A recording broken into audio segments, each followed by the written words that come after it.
and assessment. Those are the last words I wrote down here anyway as to where we were. I believe you said some of the factors in this case that came to your attention, and you were starting down that road. Why don't we go ahead, since you started mentioning cadence, and discuss how the cadence of the shots in this case were a factor in your analysis? So shot cadence simply means the interval between two things. In this case, it's shots fired. And during an analysis of a case, one of the things that I look at is the time between each round fired, especially when it involves the use of force. That's large in part due to potential assessment time, the ability to perceive certain things, and to respond to a particular threat. In law enforcement, it's very common in most of the cases that I've analyzed, an officer who's under a spontaneous attack, spontaneous and continuous attack, is firing rounds at approximately 1/4 of a second per round fired. That means in 1 second, on average of 5 rounds are being fired. That average is a little bit out. I've had them as fast as 16 hundredths of a second, or as slow as 3/10 of a second, which is still very fast. That's still multiple rounds in 1 second. So when I'm looking at these use of force cases and the decision processes that are happening, one of the things I look at is the shot cadence. In this particular case, that information reflects a much longer period of time. We're looking at a shot cadence at a minimum of around, I think 1.9 seconds is about the smallest interval in between these shots, which in terms of the cognitive process and what's happening, there's deliberative action happening there. It's not a response to a threat, bang, bang, bang, bang, until the threat stops or change in behavior. It's a much different cadence. It's a much slower and deliberative process, and that was one of the things that I looked at in this case primarily. And does that analysis change, or is that cadence expected to be slower if an officer is using a non-dominant hand? We'll start there. So not necessarily. There's in the process of responding rapidly to a threat, it can be slower. And remember, that 1/4 of a second per round fired is empirical data that comes from a sterile laboratory experiment, right? So that's a baseline that we used to begin with. My experience in handling cases, that's still the average. It's still very close, between 16 and 3/10 of a second, 160 milliseconds and 300 milliseconds. So it's still very rapid. And even if there's a pause in between volleys of rounds, the volley of rounds is one decision to shoot to then look for a change in behavior. And that's the common structure that I use when I'm analyzing these cases. And when I see something like this, I have to start kind of digging deeper into the why this is happening in this particular case, when statements say a particular thing or evidence points towards a particular thing. Right hand, left hand dominance doesn't have a lot of effect on it. One of the fastest cadences I have on record in my cases that I've consulted on and reviewed is around 160 milliseconds with the non-dominant hand. So it can vary, and it does vary, but it's slight within that window. And what about if somebody's firing with an injured hand? Is that expected to have these gaps in the cadence? Counselor, when you say these gaps, are we talking about this case specifically? Yeah, I'm sorry. When you're seeing the sort of gaps that you saw here, 6 shots over 12 seconds with those pauses you mentioned, if a person is firing while injured, would you expect to see these gaps? Would that account for these gaps in some fashion? In some cases it could, and that's what I would end up looking for in a case like this, where we have an extended gap in between an extended interval, I should say. One thing I would look for is statements to say that I was disabled for some reason, and that's not the evidence that I found in this particular case. There was no evidence that that was a prohibitive factor considering the time between these shots fired. So you mentioned these pauses, and I think you used the word assessing or reassessing. Explain to the jury what you mean when you're saying that there's this assessment needed. So in law enforcement, a use of deadly force is it's not something we can use as a blanket shield, if you will, against a deadly attack, because circumstances change. When an officer is using deadly force, what is looked at is there time to assess? Has an assessment been done? Is the officer looking for a change in behavior or a cessation in the threat to now stop pulling the trigger, which takes time as well. Everything that we do, everything we start takes time to stop. So those are also considerations in these analyses. In this particular case, the cadence that we're hearing is not indicative of a decision to shoot and have a volley of rounds and then an assessment period. It's different than that, and if I get the opportunity, I'll get into that later. But what we're seeing here, and what's important is to understand is that officers must assess during a use of deadly force. That use of deadly force has got to stop as soon as there is a perceivable change in behavior in the circumstances, in the subject, or the totality of the facts and circumstances that they're engaged in that moment. I hope I didn't lose anybody. It kind of felt like I was talking in circles. Counselor? And maybe we'll come back to that as we actually go through the timeline here, so that I'm not confusing anybody. Let's step aside for a minute from the cadence and how that influenced your opinion. And I want you to explain for us what other factors you considered important in your analysis when you were reviewing this for reasonableness.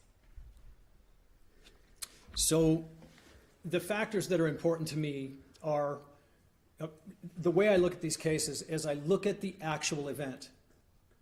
In my primary or my initial analysis, I'm not looking for should've, would've, or could've. Backwards looking language, right? Where I'm looking at what could have happened or what should have happened or what may have happened if. I have to look at the actual event as it occurred. So I'm looking at the factors in the case from both sides of the fence, not just the officer involved, because we run into a number of biases, and I'm sure you've heard that word a lot lately in whatever it is that you do. But biases are very important to understand that exist. They exist in what we do, each and every one of us. And if we don't take steps to navigate those biases, we can make mistakes. And so what I do is I look at the factors of what actually happened. And if that information is supported with data or statements from the involved, then we have a supporting objective standard. If it doesn't exist, I have to now dig deeper because I'm conducting an analysis and a review, or a review and an analysis of this case. And now if things don't align, I have to now figure out why that doesn't align. Right. Did you consider in this case, first of all, the fact that there's a motor vehicle involved in the way it was parked? Yes. Okay. How, if at all, was it important the way that the vehicle was parked against the building? So that's, in undercover work, that's considered a good tactic. It prevents potential escape. When you're working in an undercover capacity, how you position a vehicle and how you look forward through this event, looking at it in worst case potential scenarios, it's best to have containment. And that way, with containment, which is an awesome tactic, it's a great way to think, with containment, it gives you additional options should things go upside down. And it happens. When officers are dealing with, and I say we sometimes because I've been a cop for so long, I'm retired now, my blood still runs blue, so forgive me, I am retired, but I might say we sometimes. officers working in that capacity are working with dangerous people. They're enforcing laws with potential criminals. And so parking the vehicle in a place where someone is contained is very important. And that was something I looked at in this case. Were there any other tactics that became important in your analysis, whether good or bad?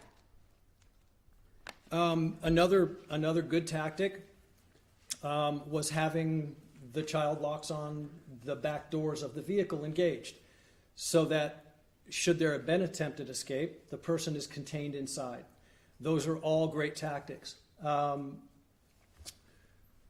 The opening of the door when things turned upside down, it's a great tactic. That is, when we're using a deadly use of force, we're implementing a deadly use of force, we need to be able to maneuver. We need to be able to establish parameters that we can maneuver, and that's not to say that the officer is going to retreat, but if we can make distance with barriers, considering time and space, to give us that little bit of extra time to make a decision, because use of force, again, is it's a decision that should sting when we use force, especially deadly force, against a citizen. So all of those tactics seemed that they were implemented properly in this initial contact.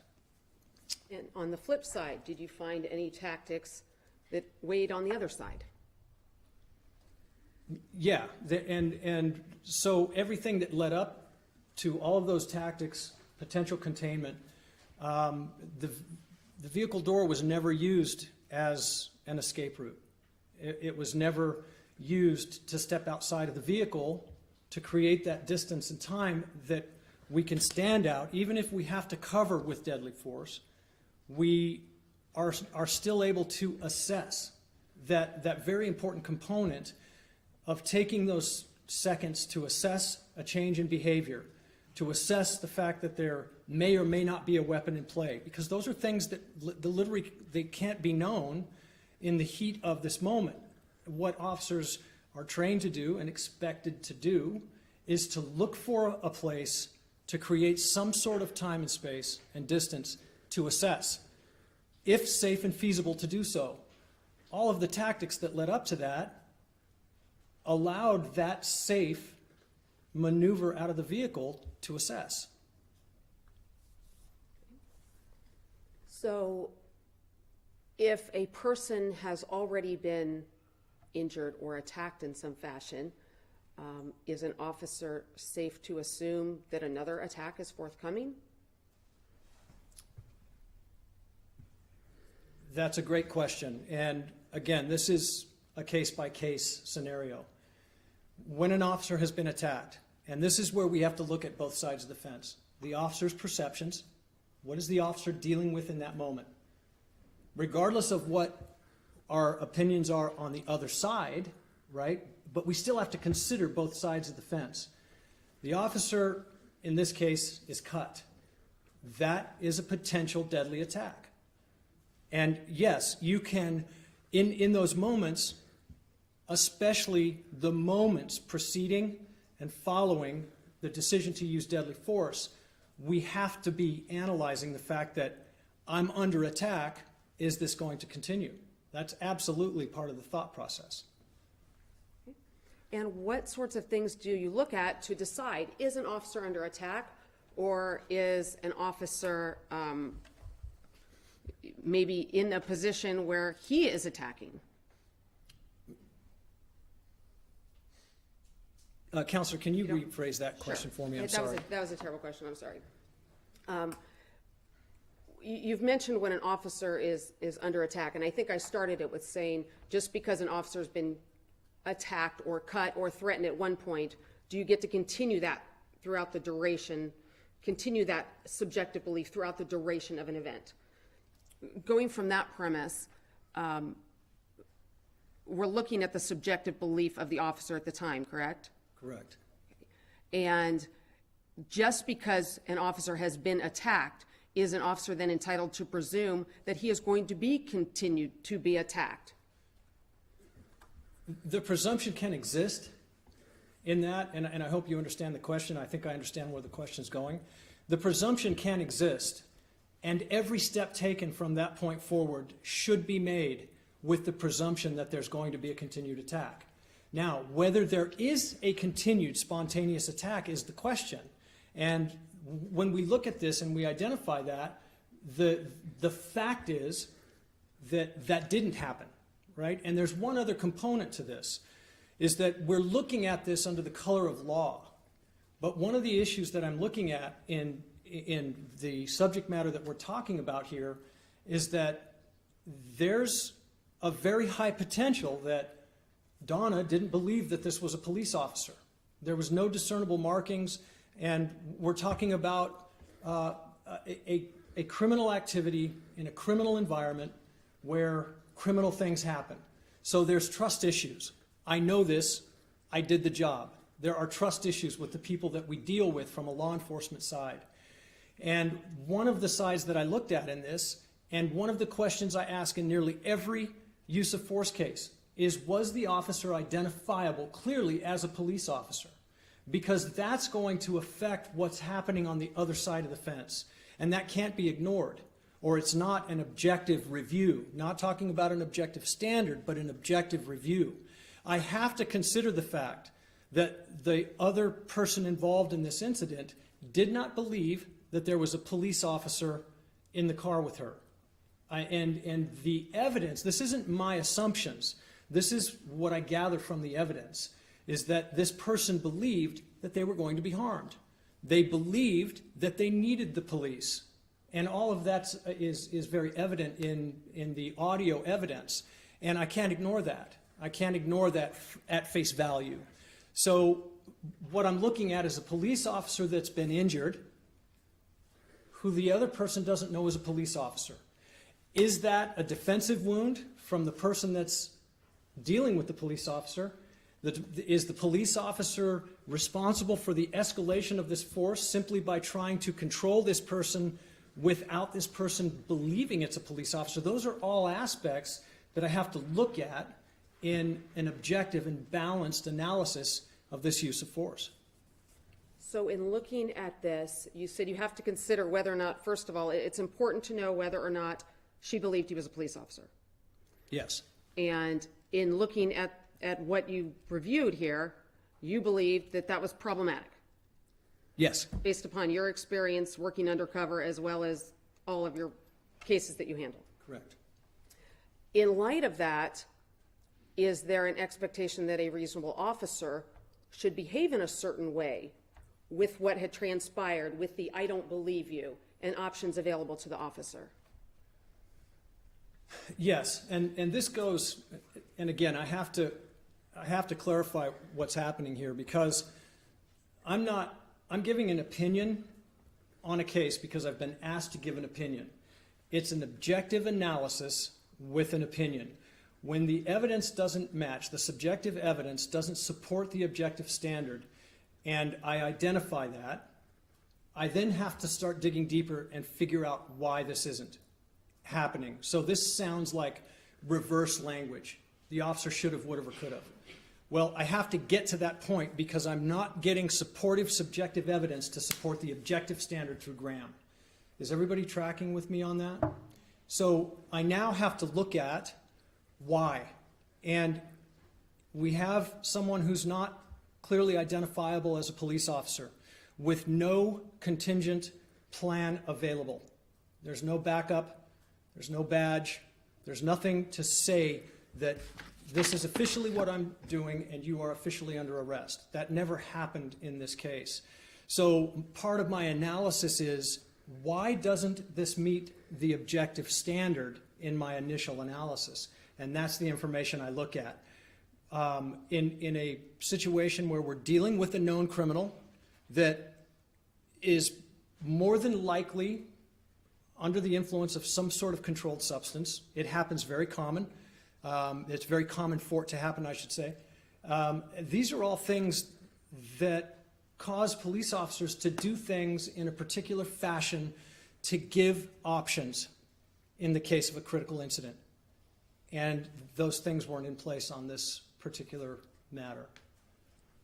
So is the fact that Mr. Mitchell decided to go hands-on and cuff her after expressing a disbelief part of your factors and analysis here? Yes. And in considering that action, did you find that to be a good tactic? I didn't find that to be a good tactic. I was the commander of a training bureau, and I was responsible for training officers for much of my career, about half of it. The issue I've got with it is that we trained, and every department I've ever trained, and I've trained departments across this country to the tune of thousands of people. When we're dealing with a human being that we have no knowledge of, their skill set, what weapons they might have, if they're under the influence of drugs or alcohol or any of those other things, places us and them in a very precarious position if we choose to go hands-on without other resources available. Sometimes we have no choice, but when we do have time and it's safe to do so, everything should be pulled back, and there should be other resources brought in, whether it's to prove that you're actually an officer or there's backup nearby. These are things that in our particular jurisdiction, which I know isn't Columbus, we would discipline officers for going hands-on with people without a backup because of the nature of the danger that exists. We just can't predict unpredictability. A human being is one of the most unpredictable animals on this earth because they hold intent, they can make a plan, and they can act on that plan before you can react to it. And those are all reasons that these tactics are so vehemently important to have safety, for the safety of the officer and the safety of the suspects that we're dealing with. One of the grand factors and one of the issues here is whether or not Donna is perceived as resisting arrest. Would you agree that's been a topic? Yes. In considering whether or not she's resisting arrest, I mean, why is that important to decide? It's a grand factor if the suspect is resisting arrest or fleeing. Why is that an important factor, and is that in play here? We are dealing with a police officer, and we are dealing with someone that this police officer had probable cause to conduct arrest on. But we're dealing with a trust issue between these two. So in terms of the grand factor of resisting arrest, we have someone who doesn't believe that they're actually under arrest, who is defending themselves against what they believe to be foul play. But we have an officer that knows inherently that he is a police officer conducting police business as a police officer. And you can see the collision of trust and issues that arise that ended up in the outcome that this case did. And so it's a very important aspect to me. We've got to be able to bridge that gap, and steps have to be taken. Police officers are expected to and required to assess and take steps to do things safely, to do things appropriately. We have authority. Police officers have authority. They have the right to use deadly force. That's a right. They have a right to commit homicide as a police officer, as a sworn police officer. But that comes with a very, very high requirement. It comes with a high expectation that officers are going to take every step to make sure that that deadly use of force, based on their reasonable perceptions that have to be supported with subjective evidence and objective evidence, that they've taken steps to make sure that that use of deadly force was the only and last resort they had to save their own lives or the lives of others. So in reviewing the behavior of Donna Castleberry, you said that's important in this case. You looked at the video and audio, correct? That's correct. And in doing so, would you say that Donna was resisting arrest? Looking at both sides of the table, I believe that the officer felt she was resisting arrest, and I believe she felt like she was going to be harmed, and she was not resisting arrest, but defending herself. And that's the complication that we're facing here. We have her perspective of not believing and not trusting, and another perspective of, I'm a police officer, you're under arrest. So I have to give merit to both sides. And I think I said that, and I don't want to beat a dead horse. But in that case, and if I were looking at this for, say, another perspective, let's just say a domestic violence where two people were involved, I would have one person that's a primary physical aggressor, and I would have one person that is defensive. And in this case, I believe that Donna was defensive. I believe that her actions were defensive. I believe that the cut was defensive. I believe that the leg to the throat. We don't choke people with our hands or with our feet. We choke people with our hands. That's a human nature issue. The foot against the throat aspect is someone kicking someone away, attempting to escape. That's a defensive move, and I have to look at that. I have to look at that aspect of this event to do a balanced analysis.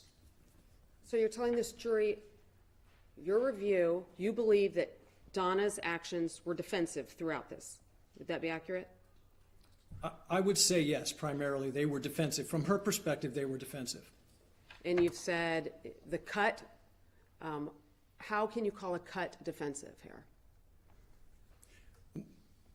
Well, I mean, it's the position of the cut. It's across the hand. And it's an injury, and there's no refuting that. It's a bad injury. We have a subject we have an officer that's taking someone into custody, and someone saying, don't touch me, where this knife comes out and the slice goes across the hand. It's not a stab. It's not an offensive type of move. And this comes from investigating multiple other crimes where violence was imparted on another human being. And my purview of this is that I've got to look at the perspectives of both parties, and those appear to me to be defensive by nature, just based on the decisions that were made to take this person into custody, to put them in handcuffs, in confined quarters, without knowledge of an exit plan, or without, I should say not knowledge, but without using that exit plan once things turned upside down.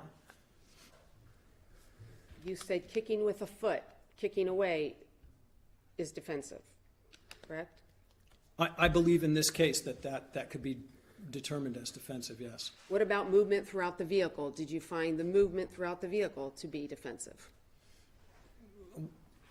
So the video, if you've seen the video doesn't show a lot. It's very, very blurry, and you kind of see a mass moving around, and you see it moving back and forth. We're in very close proximity here still. And again, two perspectives. We're in very close proximity, but what I see is someone moving back and forth across a seat while there's audible evidence yelling for help from the police. So in essence, I would say from her perspective that's an attempt to escape. It's an attempt to escape and an attempt to defend at that point. And when you say escape, you mean get away from this person she's saying get off of me from? Yes.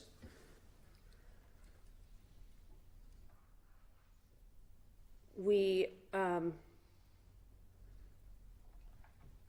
go ahead and do this one.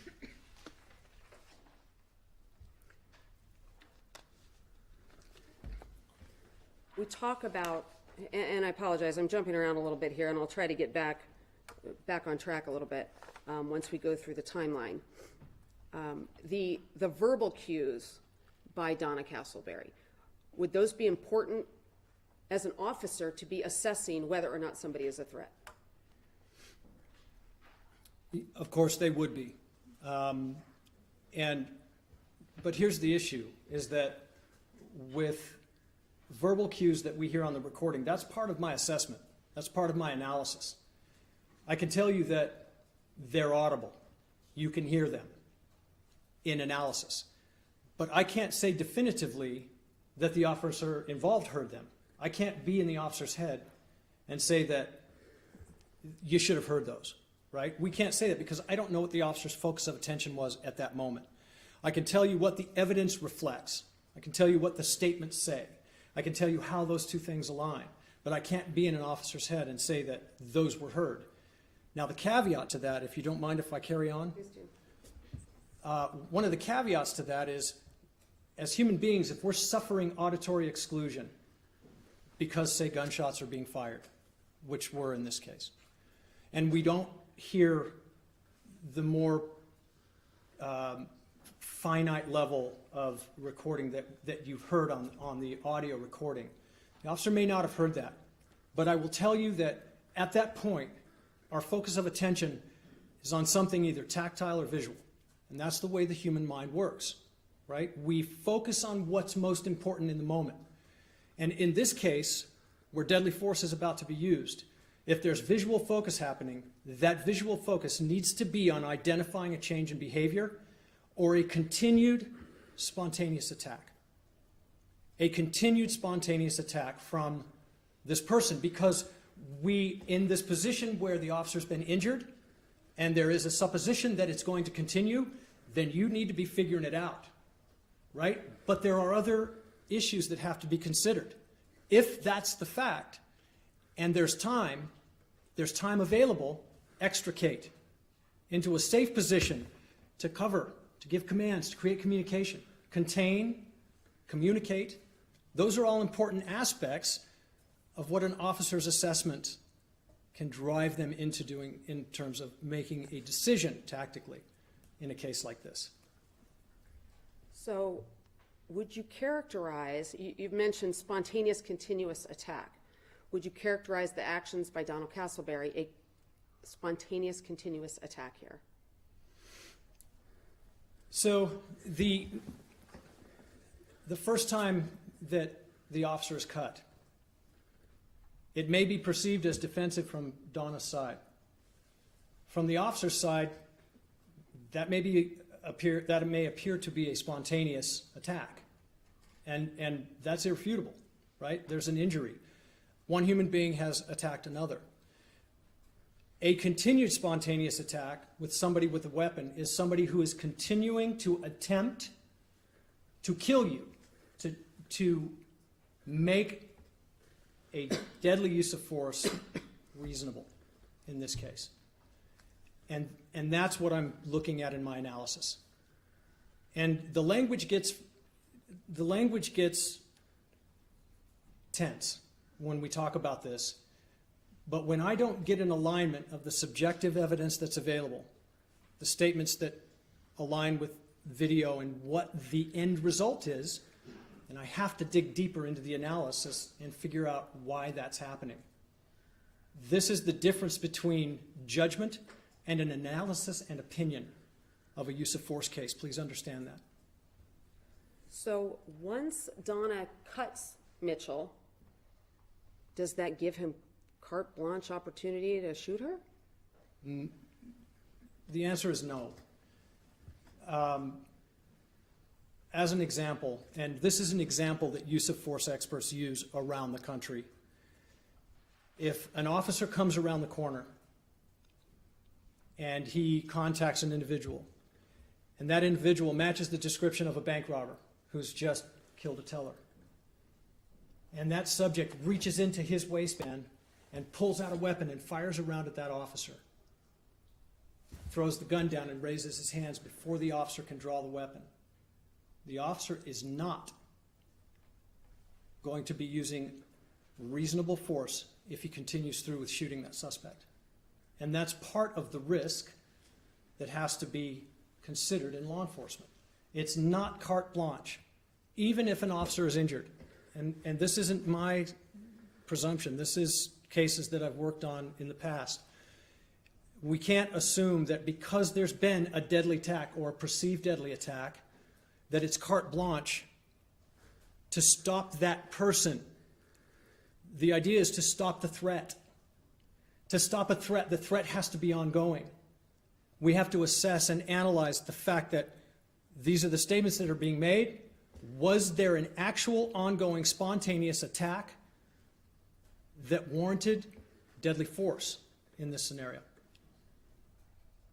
And in this case, did you find an ongoing spontaneous attack by Donna Castleberry? The evidence doesn't support an ongoing spontaneous attack. Counselor, can I expand on that? Yes, please, if you need to. When I talked about the timeline and I talked about the intervals and the things that were happening. From the time the event starts to turn sideways, there's over 40 seconds. In that time, things were happening. In that time, Donna was kicking away with her foot. The officer has been injured. What's looked at here is the factual outcome. A seatbelt has been removed. A weapon has been extracted, pulled from the holster, the door opened, and then shots fired. There's a long time. There's a long stretch of time, a very long stretch of time in terms of a critical incident.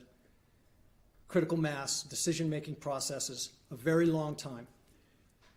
And in that time, there was no further injury inflicted by that knife or any other knife. If it was going to happen, it would have. At that point, it would have taken approximately the same amount of time to step out of that vehicle and assess and cover, to look for a change in behavior, as it would have to do anything else. And those are the things that I had to look at concerning this timeline. Let's go through your timeline a little bit. I'm going to show you, marked as State's Exhibit J1. I'm going to need hard, please.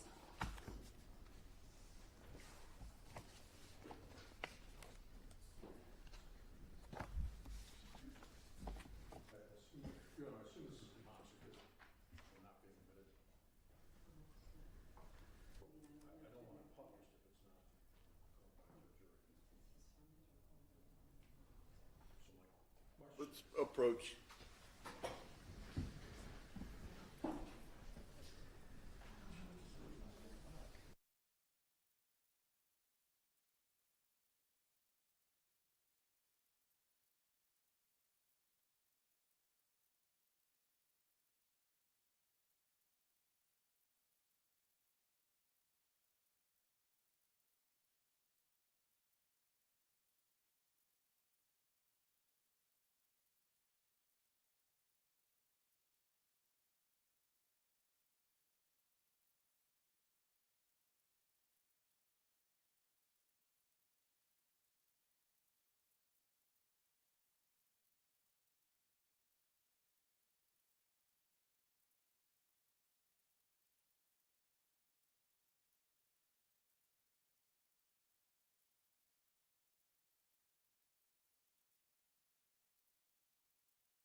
They still whisper at sidebar.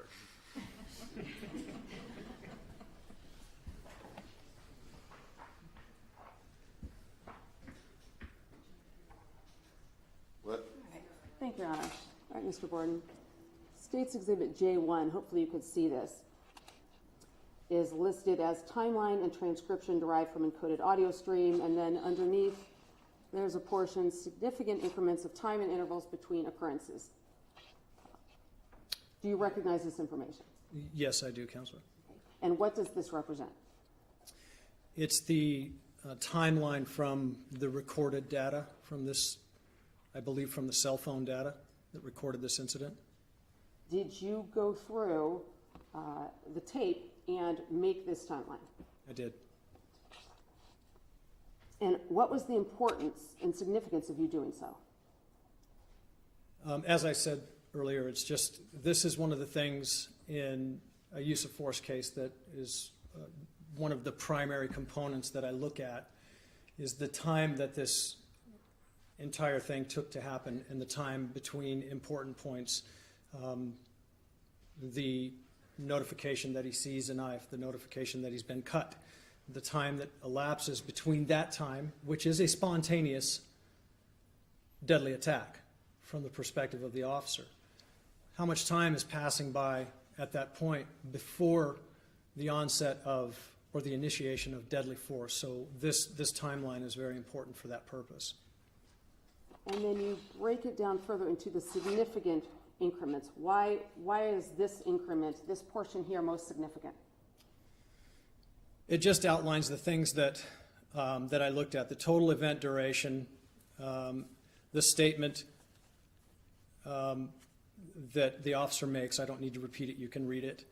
And then the intervals. The statement that she's got a knife to the first shot fired is nearly 47 seconds, which is a long stretch of time. And I understand that there's other dynamic issues going on at that time.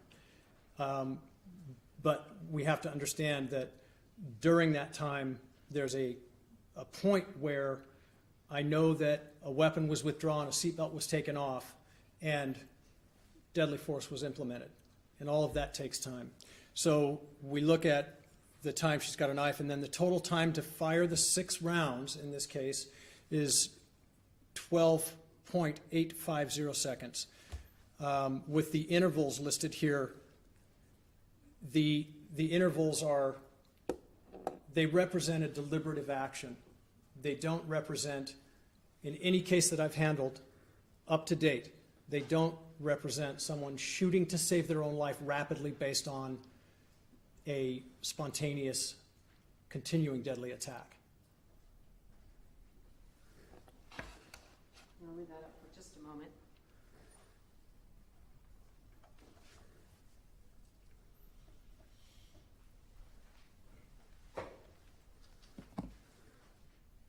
Did you also prepare a report in this matter of which that is a piece of?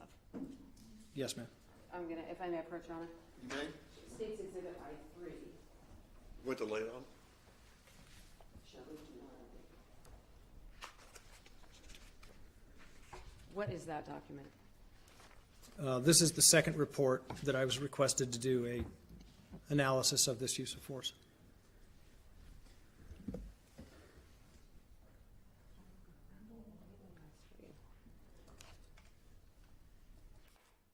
And that was the report you prepared and presented to us regarding your findings in this matter, correct? Correct.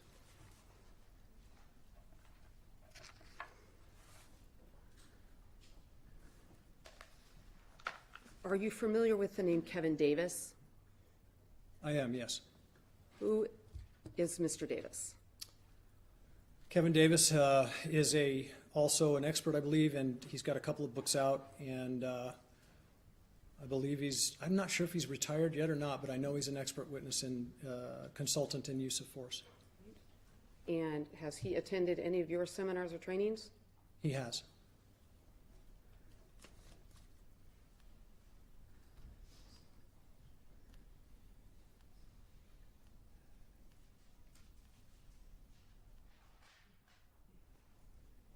Have you reviewed Mr. Davis's report in this matter? I have looked at his report. And do you take issue with his report? This is always tough for me because we're all got a role, purpose, and function in this.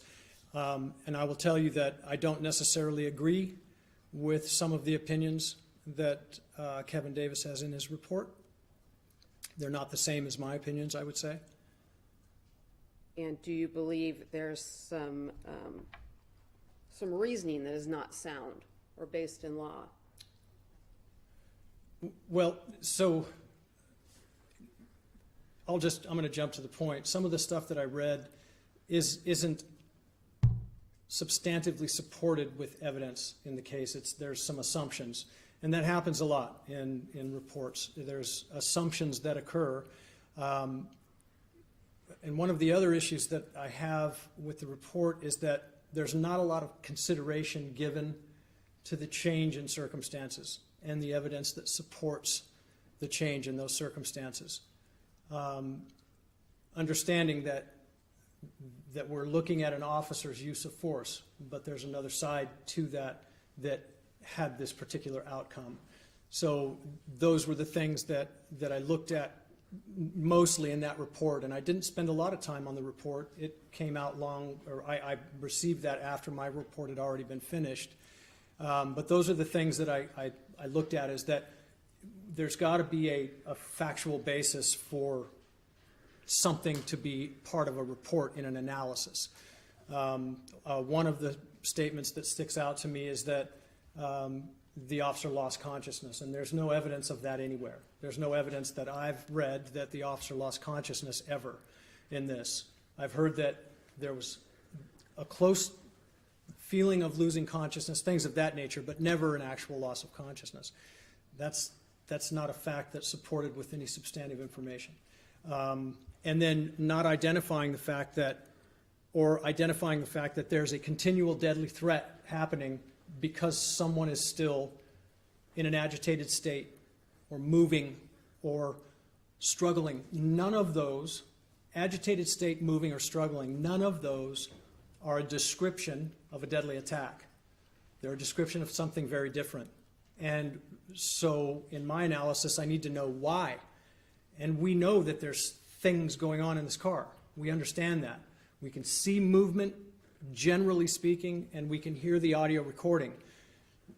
In an analysis of this, I know that these things are happening, personally. They can be a part of my analysis, but I can't assume that anyone else knows that, if that makes sense.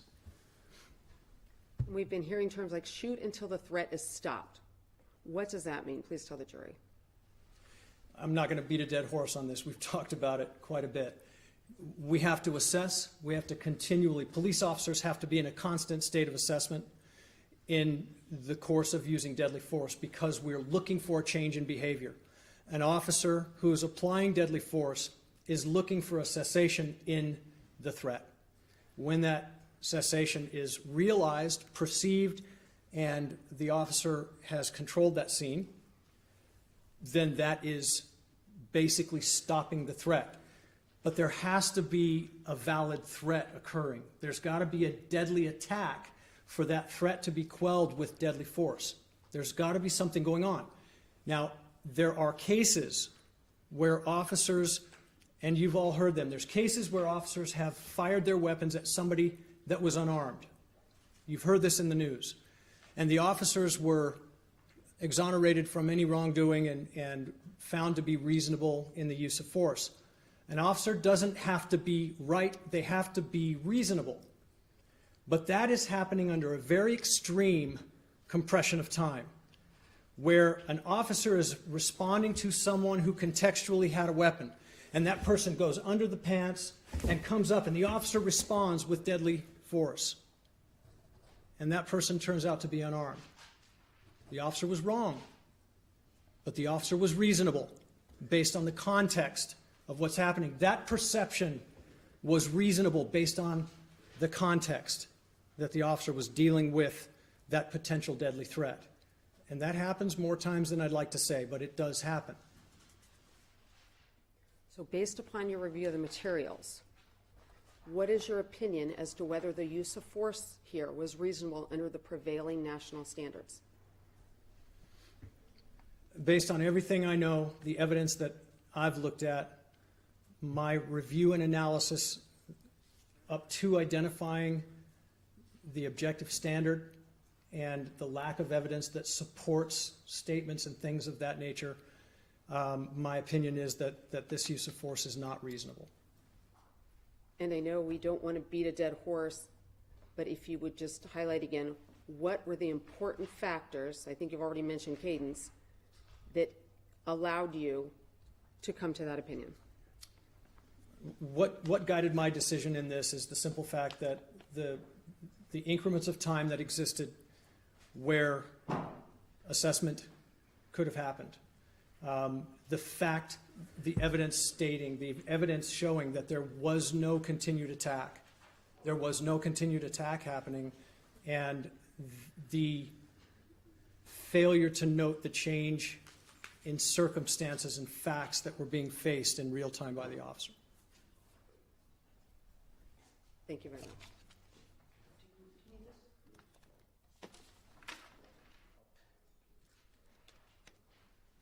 Any cross-examination? May I proceed, John? You may. Thank you very much. Good afternoon, sir. Good afternoon. We met earlier. Nice to meet you again. My name is Mark Collins, along with my co-counsel and partner, Ms. Stevens. We represent Andy Mitchell. I want to go over some basics with you and talk about legal concepts, case law, specifics of your report, okay? Yes, sir. One thing I noticed on your report, because I've seen some of your other reports, you have that in front of you, correct? Yes, sir. You have an incident date of January 15th, 2019 on your report. Yes. The incident here was August 23rd, 2018. That is a typo. That's a typo. Yes. Ms. Pritchard asked you some questions on direct early on, sir, about when were you actually retained and engaged to review this case by the prosecution? I believe it was early 2020. Okay, very good. Something you said earlier, sir, Mr. Borden, is Ms. Pritchard was asking about whether or not you take a case or something like that. And you gave the ladies and gentlemen of the jury an example of, hey, if a prosecuting, you said a state attorney calls and says, hey, we've already charged this person, we want you to do a report based on facts. You said no, because they predetermined the course, correct? Well, yeah, so let me refine that answer if I might, or do you have more? Let me, because I wasn't sure what you said, so I got a copy of it from the court reporter. Okay. If I might read it to you.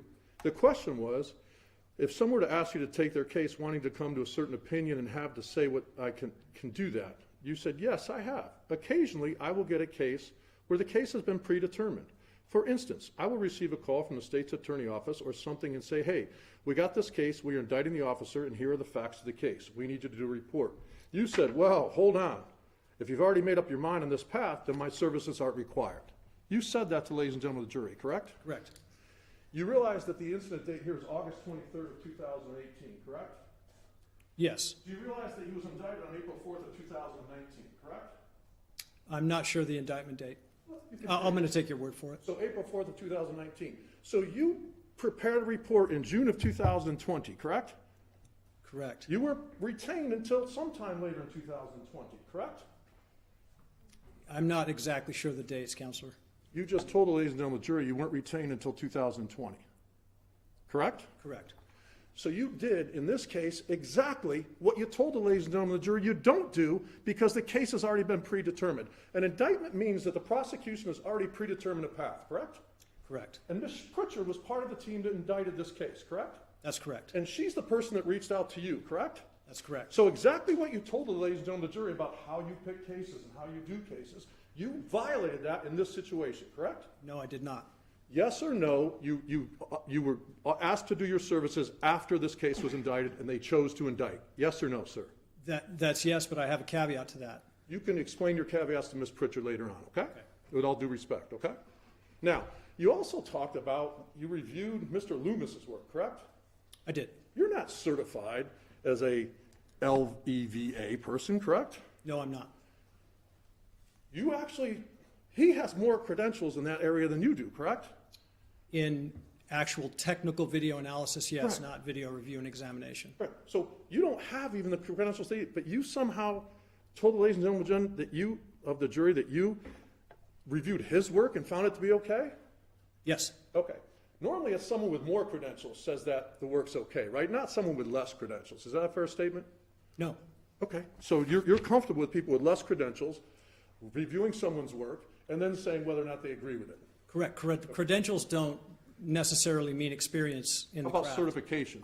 Certification doesn't mean more credibility in the craft. That's a particular, Are you saying that you have more credibility than Mr. Loomis in this situation, sir? in this situation, I was retained. Yes or no, sir? Yes, in this situation, I was retained because of my experience in video. The question was, do you believe you have more certification and credibility or issues and experience with videos than Mr. Loomis? Yes. Your answer is yes. Yes. Okay. I'll be sure to inform Mr. Loomis of that. Objection, Your Honor. Ask the question. Ms. Pritchard, As to the comment. As to his comment. Ms. Pritchard indicated that you had been retained in this. You had been retained, correct? Tell the ladies and gentlemen of the jury what your upfront fee is to review a case. In this case, I charged an 18-hour retainer at about $275 an hour, so my fee is about $4,950 for the review and analysis of this case. And to prepare a report, what do you charge? That's all part of it. To come and testify, what do you charge? Nothing. Okay, zero. How about for flights? They cover the flights. Room and board? They cover that as So well. all of that is included by them, correct? Yes. Okay. Now, you try to keep up with case law in these types of cases, correct? I do my best.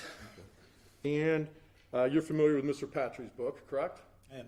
I think we have it here, In Defense of Others, correct? Defense of self and others. Yes, I'm sorry. Yep. In Defense of Self and Others. Correct. And in that situation, you've actually used concepts in there to train with, correct? I have. You've also used case studies to train with, correct? I have.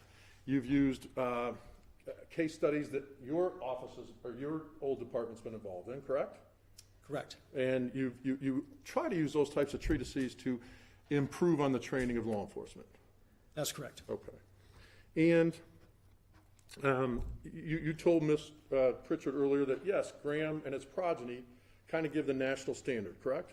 That's correct. And you're aware that in Ohio, it's the state v. White that interprets Graham for the state of Ohio. I am. Have you testified in Ohio before? No, I have not. Okay. Are you familiar with state v. White? I am familiar with it, but not intimately. There's a lot of case law out there, and I've heard of it, but I'm not intimately familiar. Would you agree with me that's the eminent case that interprets Graham v. Connor for the state of Ohio? Yes, with that specific case fact pattern, yes. Absolutely.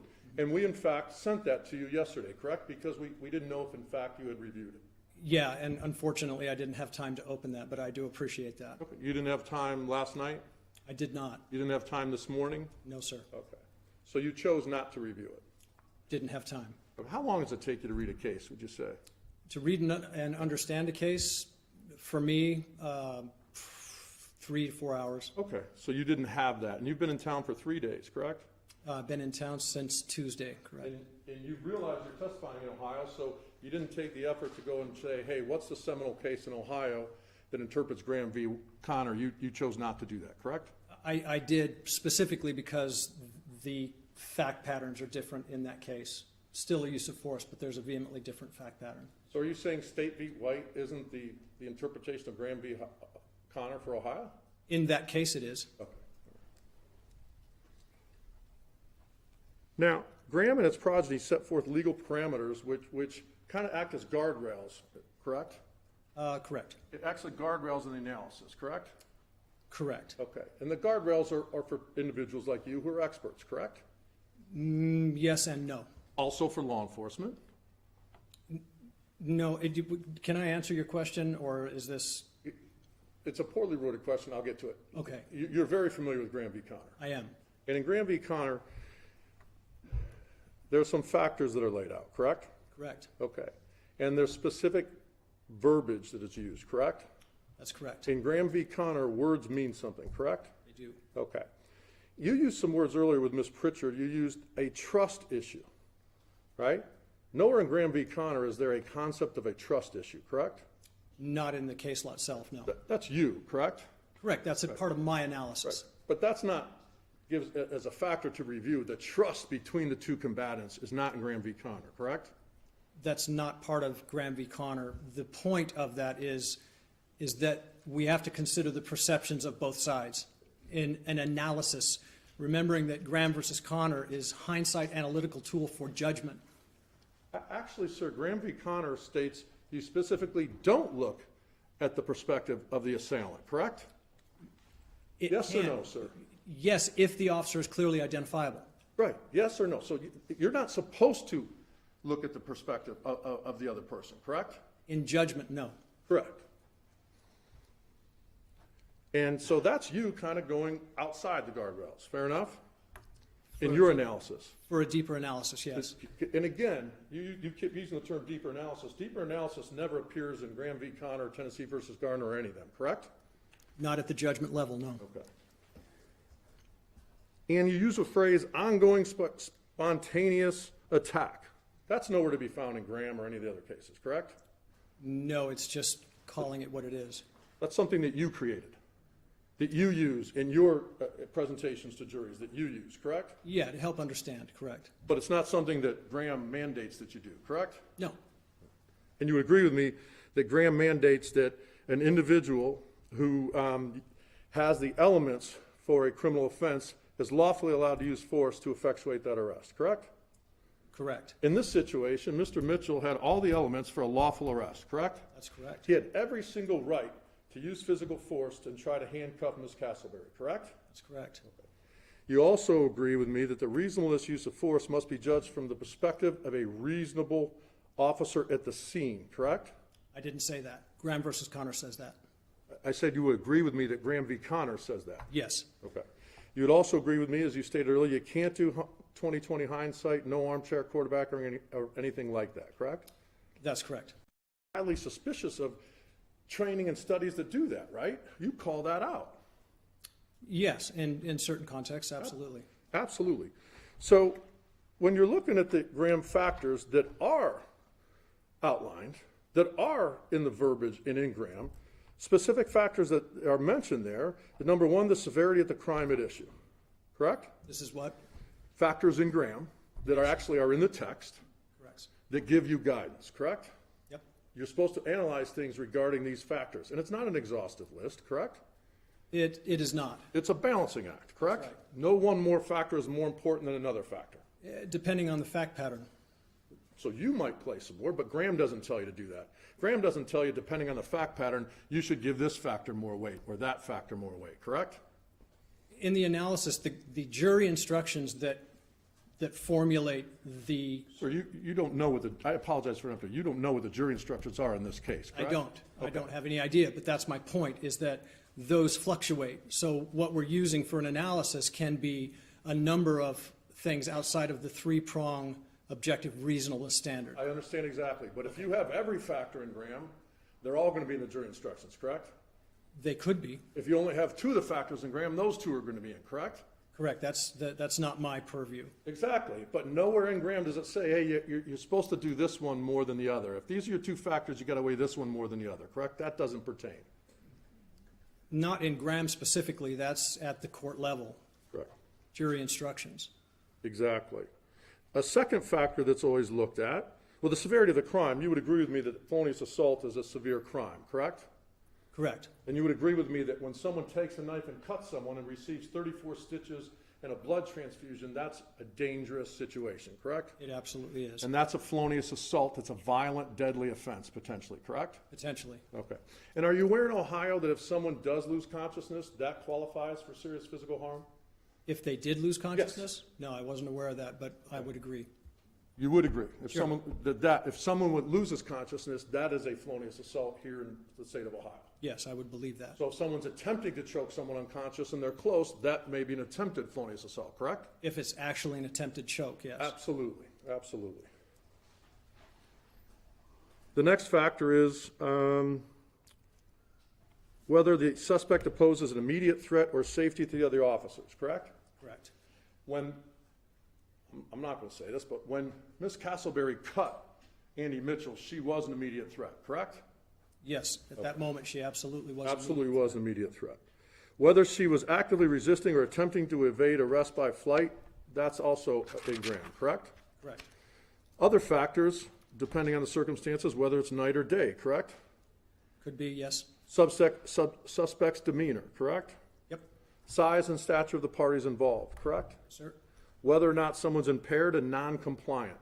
Yes, sir. You would agree with me 100% that there's two perspectives in this case on whether someone's non-compliant, correct? There are. And in Mr. Mitchell's mind, it's reasonable for him to believe that she was non-compliant, correct? She was non-compliant, that's correct. Absolutely, thank you. Whether or not the suspect appears violent is another factor to take into consideration, correct? That's correct. And the duration of the confrontation, correct? Correct. Doesn't matter how short or how long, that duration has to be analyzed. The duration has to be analyzed. That's the timeline. The one thing that's missing from this is that a police officer that's readily identifiable as a police officer isn't one of the components of this particular case. Sir, I understand. That wasn't my question. Okay. But I appreciate, because that's the second time you've offered that up, and I appreciate it. Okay. If you'd like to do that again, let me know, and I'll ask that question for you. Objection, Your Honor. Sustain. Ask the questions. Thank you, Your Honor. Body language is something that's to be taken into consideration, right? In some cases, yes. Under Graham. And again, I'm not going in some cases. I'm just saying these are actual factors that are outlined in Graham.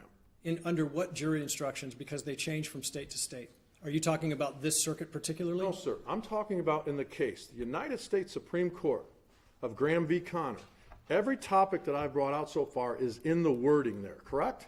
Not that I know. There's a three-pronged test, the objective standard test that I'm familiar with. All of the other components are jury instructions.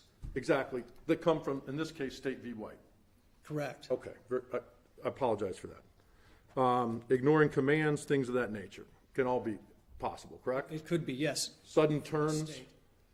I'm sorry? sudden turns, Sudden terms. person turning suddenly Yes, could be a factor. A person moving about in an area could be a factor.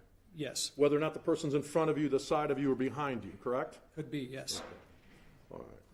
Now,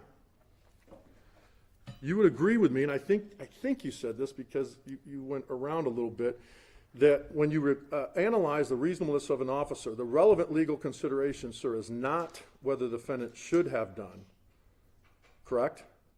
In the initial, when I'm looking at the standard, the objective standard in my analysis, I'm looking for evidence to support the statements that create an objective standard. I understand what you're looking for, sir, but what the case law mandates is, and they use the word specifically, not what the officer should have done, but rather what the officer in this same situation, in his or her shoes, could have believed about the situation. Those are the exact words that are used in the case law, correct? Yes. Okay. And you would agree with me that officers are allowed to use deadly force if they don't see a weapon, but they perceive kind of a nascent threat? Based on the context, yes, but that context is different for every case. Absolutely. But just because an officer doesn't see a person with a weapon, or doesn't, as long as that officer subjectively believes that the person has a weapon or maybe access to a weapon, that has to go into your analysis. It does go into my analysis. Okay, and at no time in this case do you know where the knife was in the car, correct? Other than when the first slashing occurred, correct? That's correct. Okay, and at no time in anything you've read and reviewed of my clients did he know where specifically the knife was, correct? I believe there's a statement that he said he lost control of the knife and it went into the front seat. You're going to have to find that for me, sir. I can't remember where do you mind if I refresh with my? Absolutely, absolutely. Let me see what that was. I may be off on that.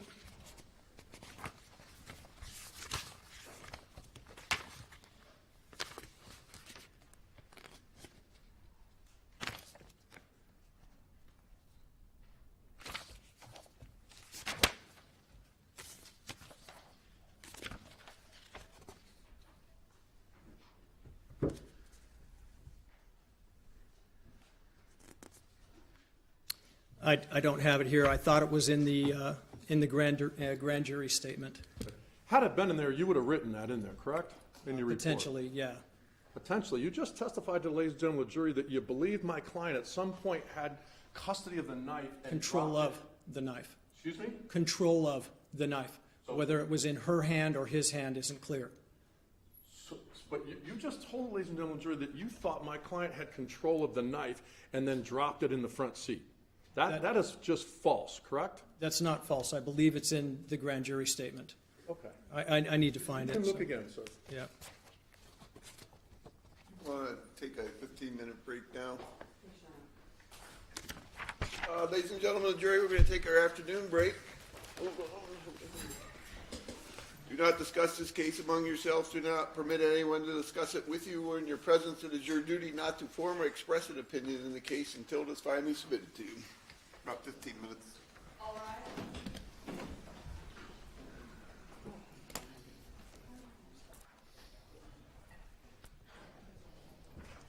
For you, Tim. With Mark beating so fast.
the jury. Okay, Your Honor. All right, go to the jury.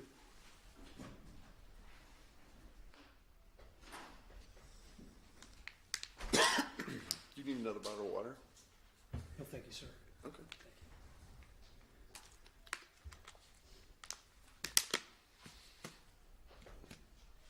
I go to Costco and buy those 40 bottled waters and for all this. I live in Vegas, I buy them by the pallet.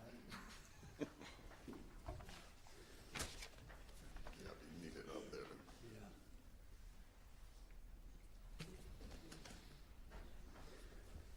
One time I went running out there at 110 degrees. That's a cool summer's day. What? That's a cool summer's day. I wasn't sweating. Huh? All rise.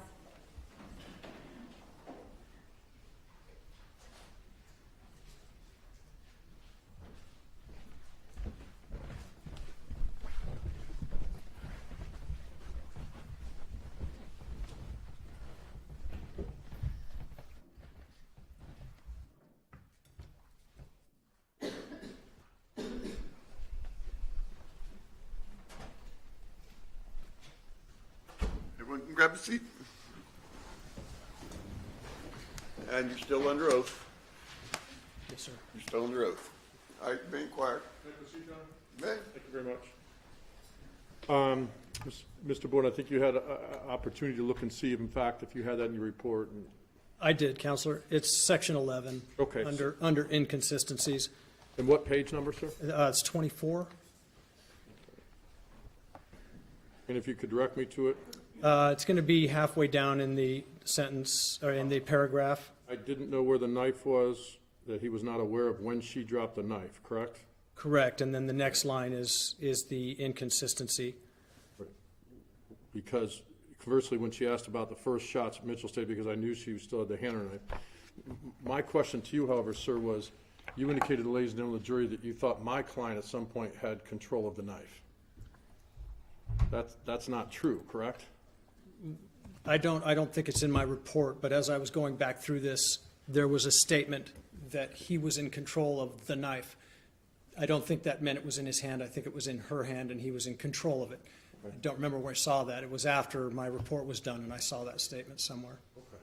But you pulled it out in reference to the ladies and gentlemen of the jury here. You might be mistaken about that, correct? I'm not mistaken. It's in one of his statements. I just didn't, it's not in my report. I looked at it as I was going through the stuff for this So trial. if I told you did a search warrant on every single one of his statements, and you will not find the thing that I had control of the knife in there, you're saying I'm wrong and you're right? No, I'm saying that I have recollection of something to the effect of he was in control of the knife. He had control of the knife in some fashion or another. Just like you had recollection of the date of the incident on the top of your report being the wrong date? I get it, yes. That's a yes, correct?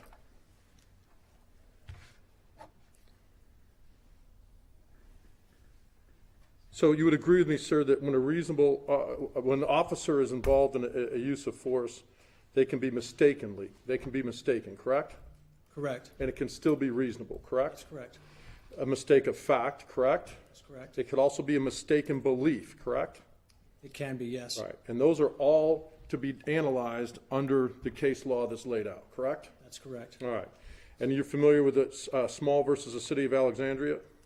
Not familiar with that case. Okay. Inherent. It talks about where because an officer does not know for certain where a weapon is present, in order to have a reasonable belief, the suspect is attempting to gain access to one. That's a fact to say. It doesn't, just because the officer doesn't see a weapon, if he perceives one's there, he still can use reasonable force, correct? Reasonable force based on the other issues at hand. Absolutely. Making distance, creating time and space, all of those factors Absolutely. play in. According to you. No, sir, according to Graham. Okay. According to some of the language in jury instructions across this country under Graham. Okay. And you reviewed the jury instructions in the state of Ohio? No, I haven't for this case. Okay. And you're familiar with Thomas versus Baldwin, correct? I've heard of the case. I'm not intimately familiar with that case. If I tell you that it means possession of the actual weapon is irrelevant so long as the officer reasonably believed that the individual had possessed a weapon. You agree with that concept, correct? I agree with that concept, but not under this fact pattern. That's not what I asked you, sir. Okay. Do you agree with that concept as case law? We'll get into the specifics. As case law, yes. Okay. And in fact, you've probably heard of this quote, the Constitution does not require law enforcement officers to sacrifice their lives for the country, correct? That's correct. That comes from Thomas V. Baldwin. Okay. You've also heard, in fact, it can hardly be doubted that any person who aggressively attacks a law enforcement officer poses an immediate dangerous threat of a serious injury to that officer. You agree with that, correct? Yes. Because that's also in Thomas versus Baldwin, that concept. You also agree with the legal concept, the number of shots in and of itself doesn't determine whether or not force is reasonable. Plumhouse versus Rickard, I believe. Plumhouse versus Rickard. Is that But the you would case? agree with that, correct? All right. And there's no, once a serious threat has occurred, there's no legal requirement laid out in Graham to use de-escalation, correct? It's contextual. It depends on the case pattern, on the case facts. I asked you if there's a legal duty advised in Graham that an officer who's already received a serious physical attack has a duty to de-escalate that situation. They do not, correct? Yes, they do. Where is that in Graham, sir? That's part of the analysis. If there's time to create distance, space, and barriers, to create barriers to make other decisions, that's part of the de-escalation process. May I approach the witness? You may. You're familiar with Graham v. Conner, correct? I am. Find for me where it says in there that they have a lawful duty to de-escalate once they received a serious physical injury. It's not in Graham. It's Okay. part of the jury I asked you about instructions. Okay. It's not in Graham. You keep going to jury instructions, sir, and you don't know what the jury instructions are in the state of Ohio, correct? I know what they have been. I don't know what they are in this. Hold on. We can't have everyone speaking at the same time. I don't know what they are in this case. I'm sorry, Your Honor. What's your objection? There's an objection because the jury instructions vary, and so I think it's inappropriate to be talking about what they. Overruled based on the question. You can inquire. Thank you, Your Honor. Let's go to something you might agree with, okay? Based on the case law and the legal concepts, Mr. Borden, when evaluating whether an officer's actions and use of force is reasonable, you are to do so in light of the facts and circumstances confronting the officer, without regard to the officer's underlying or intent or motivation, correct? That's correct. That specifically is in Graham v. Conner, correct? That's where words matter, right? That's correct. Okay. I want to go to some of your opinions. If you'll turn to page 11 of your report.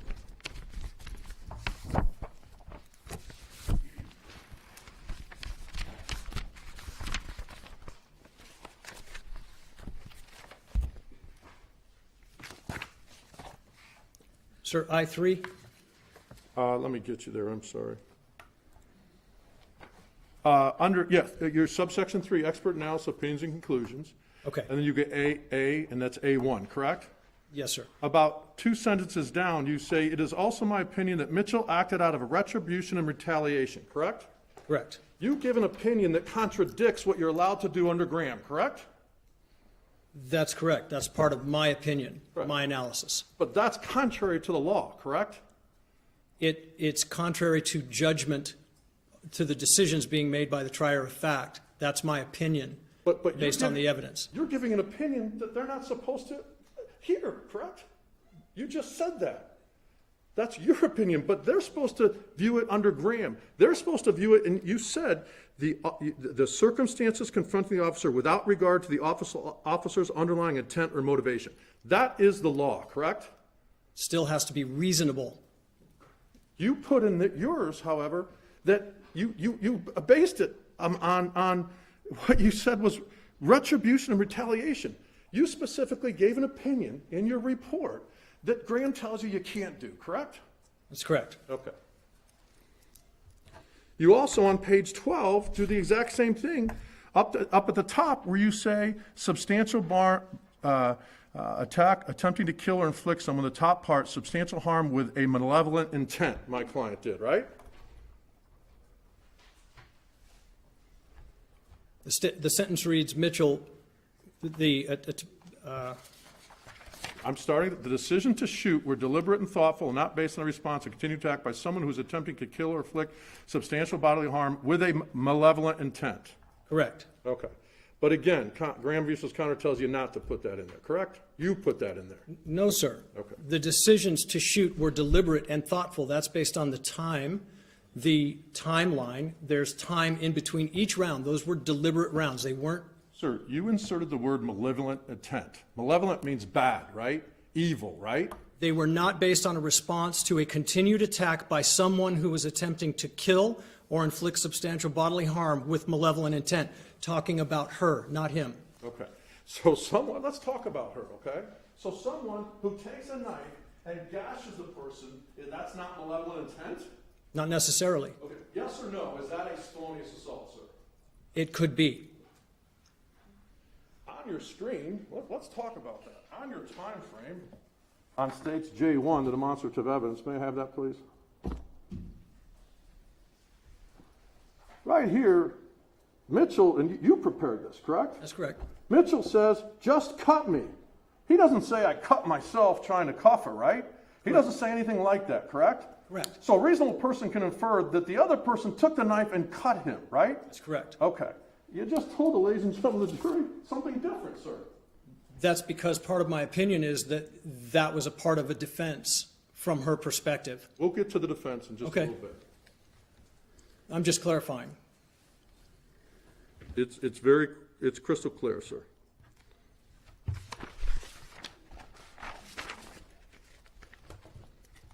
Now, you gave an example to Ms. Pritchard on direct about the officer that's used all over the country, and you've testified about this before. And it's based on the concept that officers are supposed to preserve life, even in dangerous scenarios, correct? Correct. And you have a footnote on yours, correct? Footnote 23, page 20, correct? And in that analogy, if you don't mind, I'll keep talking. You're aware of the footnote, correct? I have it here, sir. And in that situation, and you told the ladies and gentlemen of the jury on direct that if someone shoots an officer who comes around after bank robbery, looks like the person, shoots the officer and then puts a hands down and puts his hands up, correct? That's correct. That officer should not fire, correct? Correct. Right. But if the officer doesn't see him put the gun down or where the gun is, he still has a reasonable belief to fire, correct? That's correct. That's a different fact pattern. Correct. Absolutely. And a different fact pattern, but you're the one that gave the example to the ladies and gentlemen of the jury, correct? That's correct. Okay. But in that fact pattern, the gun's right there and they can see it. But a reasonable officer still has to believe potentially he might have another weapon, correct? That's correct, but that doesn't allow them to use deadly force at that moment unless the subject is making an intentional move towards that weapon. Unless he reaches, makes, or tries to go for the weapon, correct? Okay. So if Andy Mitchell, as you know, did not know where the knife is, correct? I'm not sure if he knew where the knife is or not based on his statements. You read his statements. You've listened to his tape recordings, correct? I have. All right. And in every situation, he indicates that he did not know where the knife was during the struggle, correct? That's incorrect. Okay, let's start it this way. The first part, sir, did he see the knife when it was used? I don't know if he saw the knife. He states that he sees the knife. He asked Donna Castleberry if, in fact, she had any weapons, correct? That's correct. Donna Castleberry didn't say, you know what, I have a knife, correct? She did not answer. And he had multiple interactions with him at that point in time, correct? Correct. So it's fair to say that she withheld that, correct? That's correct. It's fair to say the size of that knife that she had it cuffed, right? She had it hidden, right? I can't say that she had it cuffed or had it hidden, and that's not fair to She wasn't carrying say. it in her hand, right? When she got in the car, right? I'm assuming it was in her purse. Okay. And at some point she reached for it, correct? That's correct. So what you're saying is you think that my client saw as he was about to get slashed? No, I'm not saying that I think it. I'm saying he said she's got a knife. She cut me. Then she's got a knife. No, she's got a knife. She cut me. At the same time, No. correct? Okay. The timeline depicts that. They're We'll go- seconds apart. We'll go through it, sir. Okay. Okay. So you're saying that if someone doesn't say she cut me at the same time she says she's got a knife, that's an issue for you? I'm saying that he stated that she's got a knife. Right.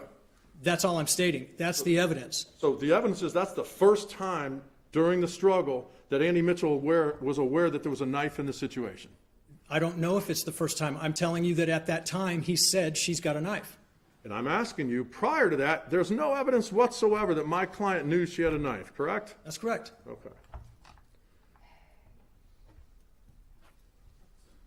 Now, you talk about ongoing a little bit. You used the word ongoing earlier with Ms. Pritchard, but in your report, you mentioned it on page 11, sir. And you used the term that there was an immediate and imminent deadly threat that was ongoing and occurred in perpetuity. That is on page 11, middle section. Do you see that?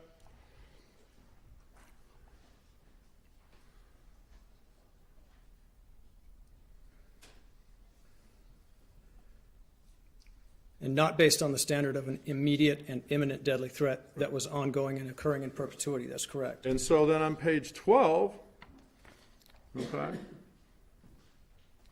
at the bottom section, under the 56 seconds, although it is clear through the audio recording that there was an ongoing struggle with the driver's compartment of Mitchell's vehicle, correct?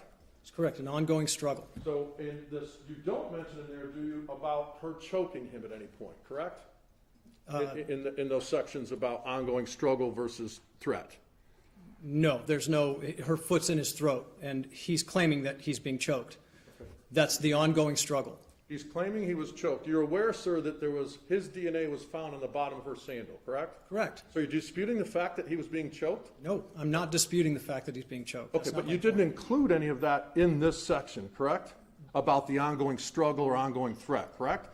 If someone has just slashed someone and someone is being choked, that's a continued ongoing threat, correct? It's a continued ongoing threat, Absolutely. but not necessarily rising to the level of deadly force. Is it a continuing ongoing threat? It could be, yes. And that went the entire time, correct? Negative. I do not know if it went the entire time. Okay. You didn't hear the struggle sounds. You didn't hear any of that, correct? On the audio? What I heard, would Yes you like or me no, to tell did you hear struggle sounds? Actually, after she's in the back seat, what I hear is her screaming for help. I hear her Sir, under her breath making guttural noises, saying, okay, I'm sorry. Those aren't the sounds of a struggle. That's what I hear. after the shot, sir. That's what you hear, correct? That's during the shots. Yeah, that's what you hear, correct? That's what I hear, yes. But that doesn't mean he heard it. That's not the question you ask, sir. The question I asked, sir, you won't answer. I do not hear the sounds of an overt struggle. I hear the sounds of her. So when you hear the sound of handcuffs, correct? What I think is handcuffs, yes. You hear the fight, don't put your hands on me, don't put your hands on me, right? Correct. You know that there's a struggle, correct? You can hear that struggle, yes. And then you can hear people wrestling around, heavy breathing, stuff like that, before any words are said, correct? Correct. And you're saying that's not a struggle? No, you told me that you were asking me if I thought it went on the entire time. You can't hear it the entire time. You can hear the struggle when they're in the front seat. Absolutely. The struggle occurred. You just termed it a threatening struggle was ongoing for a period of time, correct? That's correct. Okay.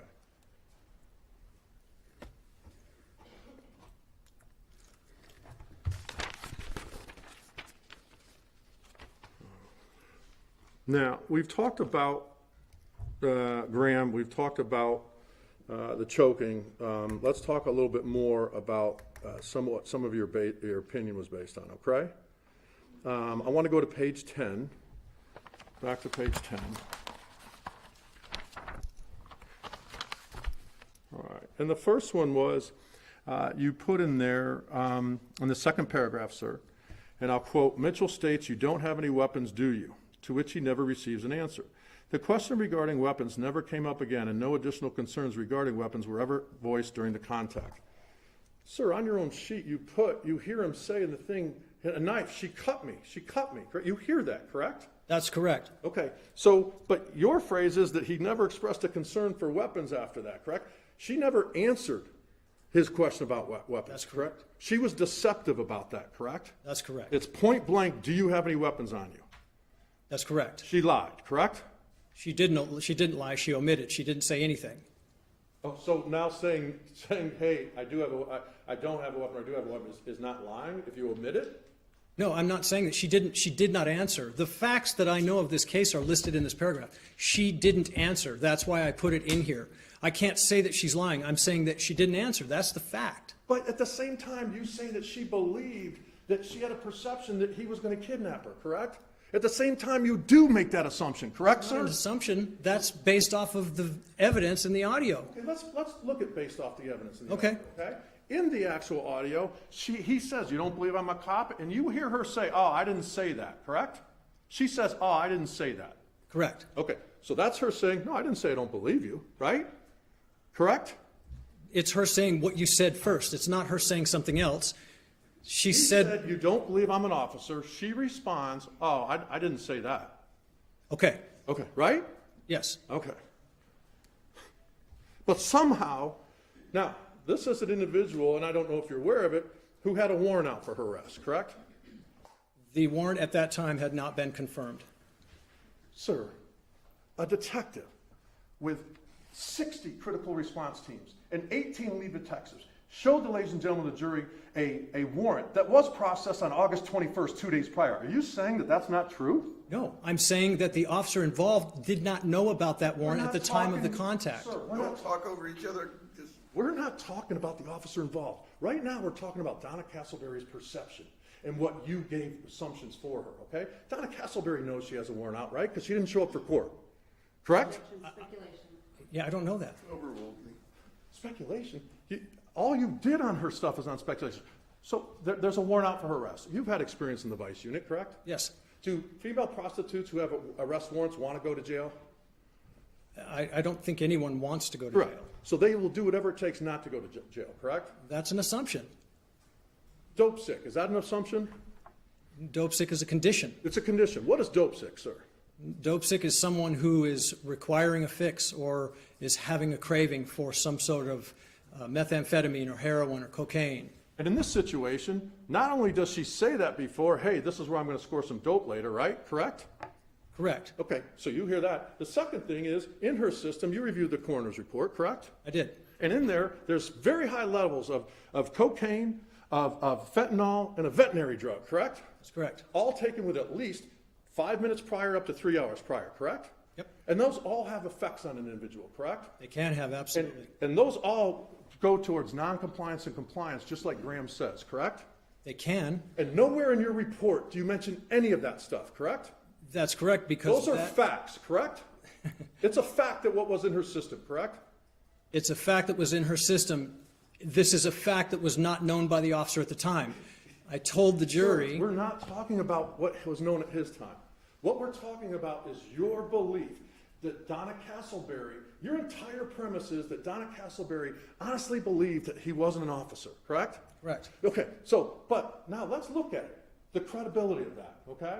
Number one, she has a warrant out, correct? Do you think she doesn't want to go to jail, correct? We can agree to that? Probably not. Okay. She probably wasn't going to go to jail. Okay. Sir, let's go this. Are you aware that if a warrant check is run, if someone's placed in custody in the state of Ohio, and in 2018, if a warrant check is run on a misdemeanor you have discretion whether or not to put someone in custody or not Okay. in the state of Ohio. In 2018, if someone had a warrant, they have to go to jail. Okay. Okay? I'm aware of that. You weren't aware of that? No. But again, don't you think that factors into your beliefs of what Donna, and your opinions of what Donna Castleberry believed at that time? No, they You don't. Okay. You heard my client say I'm going to run a 50, right? What's a 50? Here, I believe a 50 is a warrant check through NCIC. Warrant check, right? And if someone who has a warrant and knows they have a warrant, and the officer says, "Geez, I'm going to run a 50," that person knows they're going to jail, correct? There's no discretion. Possibly. Even then, you won't agree with me that the person has to go to jail? She doesn't know if she's got a warrant. I don't know that she had a warrant. Okay, so she had a court date. She didn't show up. She multiple times been through the system. You don't think she knew she had a warrant out, sir? Sir, I never saw a warrant in the evidence. That's, Okay. You reviewed the case file, correct? yes. All right. And then part of the case information that was sent to you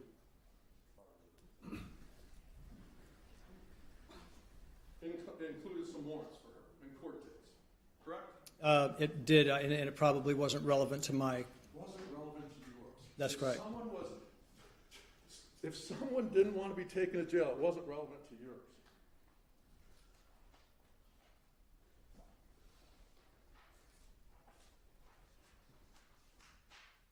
You need to make a record or. May I approach a witness, Your Honor? Okay.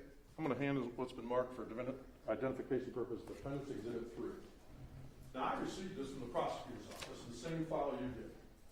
Are you telling me you didn't review that?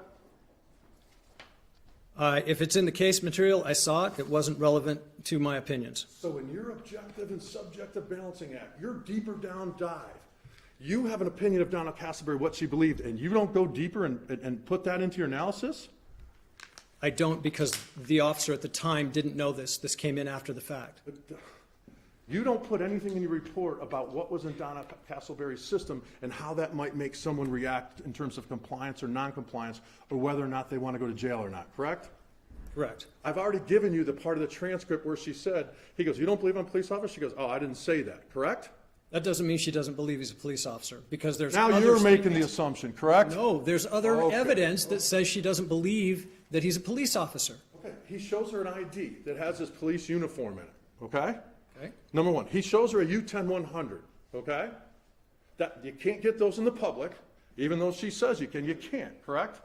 I don't know if you can or not. Because you don't- you can create those badges. I've dealt with fake badges before. Okay, and you can create the code that scans you in everywhere and stuff like that. So in Donna's mind, she must have said, "Oh, geez, that guy created a fake certificate." Correct. So that's how far you're going to examine her perspective, isn't it, Mr. Boyd? Isn't it, sir? It's taken out of context. He showed her his police officer handcuffs with a key. Correct. Handcuffs are available to the public. It's a yes or no question, sir. Handcuffs are available to the public. Yes or no? Did he not show him the handcuffs with the key? Correct. Yes. Yes or no? Did he not tell her, "I'm not going to arrest you as long as you don't have any warrants"? Correct. He did. Yes or no, he showed her an affidavit and a vice document, correct? Correct. Okay, and those aren't available to the public. They're only available to those individuals. Do you take me on my word for that? No, I don't. Okay. Those, All right. those are available if somebody wants them bad enough, they can get them. Okay, so find for me in the state of Ohio, or in the city of Columbus, how you get those, sir. How would you get that? Now, a detective, another detective and an officer all testify to these, ladies and gentlemen of the jury, that they can't get those because we don't want people pretending to be police officers. So you disagree with the other three officers who already testified in this case, sir? What I'm saying is I've dealt with people that have stolen documents from police departments and made fake badges. It And happens. then did this, and then did that, and then did this. All to go back to your assumption of Donna Castleberry, correct, sir? Correct.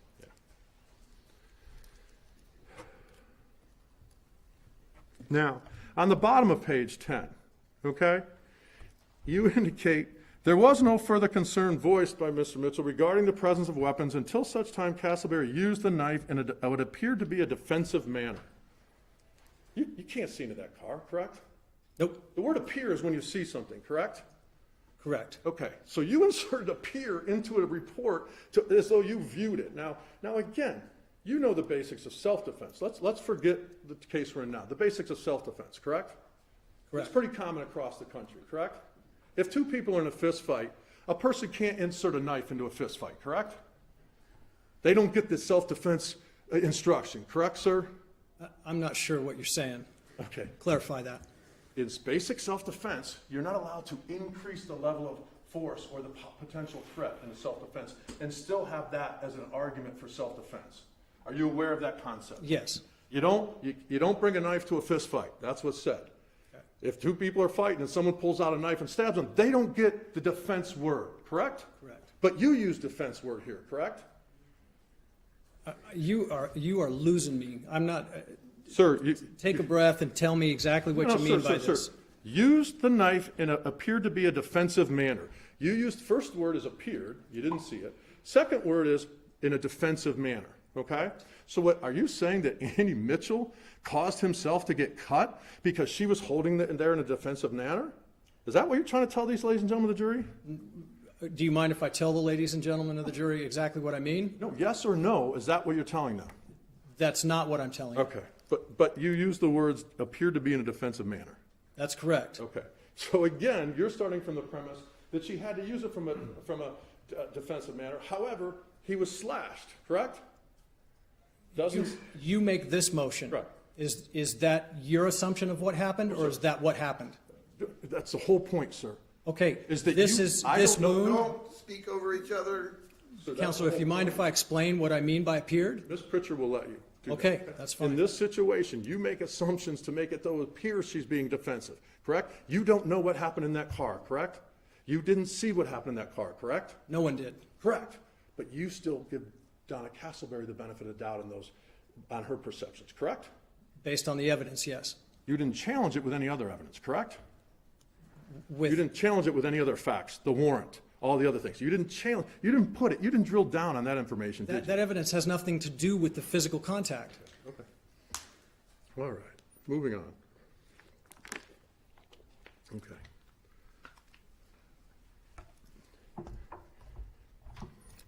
The law, in the case law, doesn't even allow someone to say that a suspect used it in a defensive manner, correct? Nowhere in any of the cases does it say that a suspect is justified if they're using a knife in a defensive manner, correct? It's not in any of the law. In any of what law? But Graham v. Connor, Tennessee versus Garner, all the cases that you rely upon to form your expert opinion. You're crossing wires here.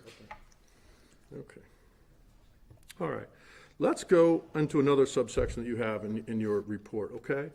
You indicate a report. You have a section, significant data from forensic and physical evidence, called Officer Commands Prior to Use of Force, page 11. Okay, are you with me? What paragraph? Top paragraph, right under number 3, Officer Commands Prior to Using Force. Okay. And you indicate, at no time is there any other attempt to warn Castleberry of any intentions. Correct? That's correct. Okay. You've had the opportunity to review the transcript of the tape, correct? Yes. Okay. And you actually reviewed that, correct? Yes. Okay. So we're talking about the word intentions now, correct? My client's intentions, correct? Intentions in what capacity? In the capacity to warn Donna Castleberry of any of his intentions. Correct. You say at no time is there Correct. any other attempt to warn Donna Castleberry of his intentions, correct? That's correct. Okay.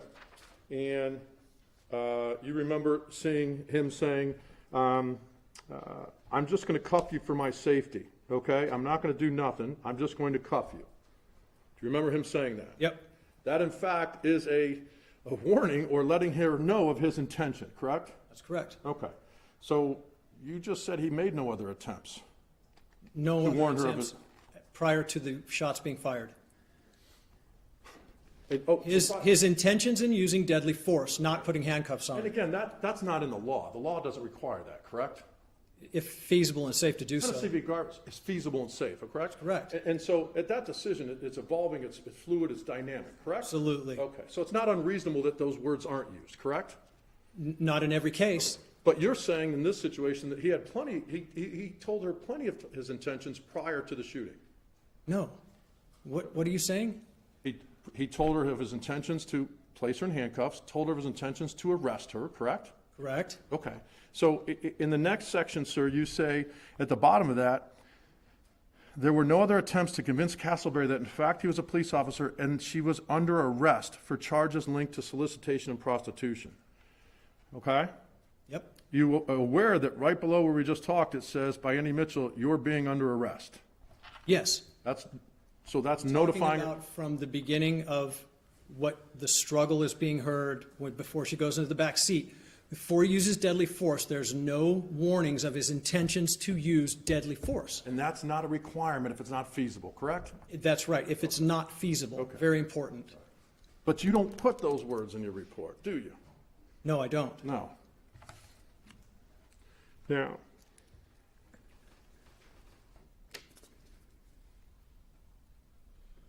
Now, you also base, I think, some of your opinions on what Donna Castleberry believed by the fact that she called out for help to somebody, correct?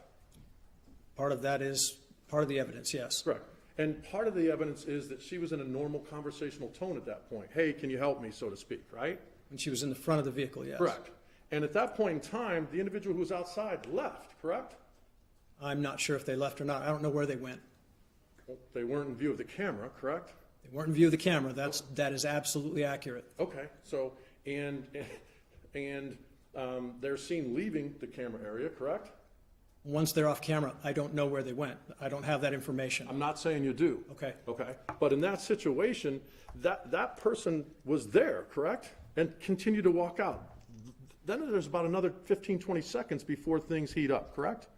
About that, yes. Okay. So a fact is, you don't know if the person was still there, correct? That's correct. But you used the term that she called out to them. On the fact, Donna Castleberry called out for help to a stranger and requested they call for police. You use that, the person's not even there when she says that, sir. It's not about the person, it's about Donna Castleberry. Exactly. Whether she's telling the truth or she's lying about whether or not he believes she's a police officer, correct?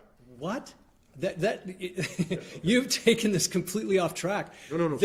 She's Your yelling report was out. taken- All right, this off guys, track. guys, Okay. do not speak over each other. Sorry, Judge. Question, give an answer.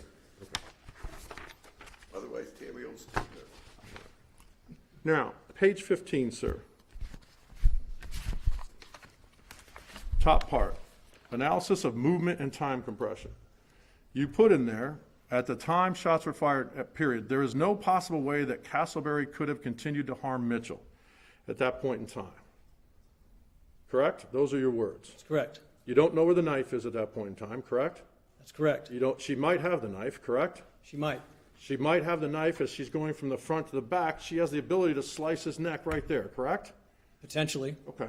And she gets behind him, correct? Into the back seat, correct? Right. And you would agree with me that a person can be more dangerous if they're behind someone than in front of them, correct? Absolutely. Okay. All of your studies that you reference in this report are straight ahead studies in a sterile environment, correct? Correct. Okay. So you indicate that there is no possible way that Castleberry could have continued to harm. They were within an arm's length or so most of the entire time, correct? She was in the back of the seat with her back against the seat, so I'm not sure exactly how long her arms were. He's in the front seat, and she's in the back seat, locked in. And as she's going from the front to the back, he could perceive that she has the knife, correct? He could. It's reasonable. He could perceive that. And when she gets to the back seat, he could perceive that, in fact, she has access to the knife, or another knife, or something else, correct? Could perceive that, yes. And as long as that's an honest belief, he could be mistaken about that, correct? Potentially. Yes. But that fact pattern doesn't align with the time constraints of decisions under the compression of time. I understand, sir. And again, you covered that in detail earlier, okay? Make sense? Makes sense to me. Yeah. You got it. Now, let's talk about another case you reviewed in the past, okay? And specifically with regards to statements, okay? Okay? You remember the case of the Phoenix Police Department with Officers Cook and Ferragamo, correct? Yes. You were prepared a report for that, correct? Correct. Okay, and in that report, that case involved a suspect with a firearm, correct? I believe so. I'm not exactly sure of the case facts. That's a while ago. Do you have a copy of that? Sure. I might read. Okay. May I approach, Your Honor? You may. This is Defendant's Exhibit 17 for identification purposes.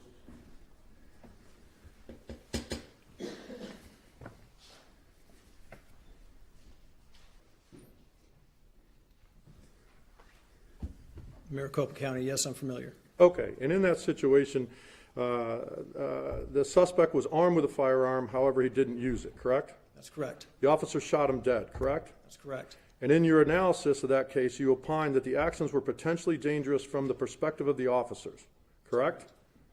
But the actions of the suspect were real actions, posing a very real and immediate threat to the officers, correct? That's correct. So in that situation, there was a real threat, correct? That's correct. And in this situation, it's a real threat when he gets cut or sliced, however you want to categorize it, by the knife, correct? That was a real threat. That's a real threat.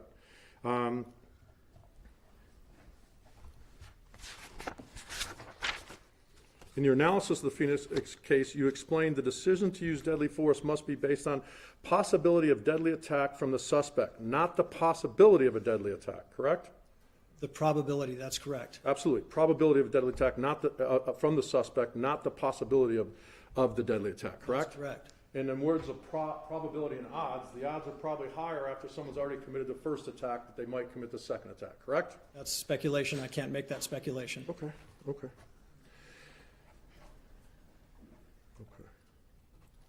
And in that case, you specifically opined you did not take into consideration any of the suspect's intent in that case, did you, sir? That's correct. Okay. So in that case, you didn't use any of the suspect's intent, but in this case, you used the suspect's intent, correct? Correct. Very different fact patterns. Not saying it's not, but and that's why Graham says you're not to consider it, correct? You use it in your analysis. In this analysis, I did, yes. Correct. Now, also, sir, you contemplate in this report on page, 15 and 16. I'll go back to this report. And which report are we at? Your report on this case, sir. I can take the other one back. So if you don't get confused up there. Thank you, sir.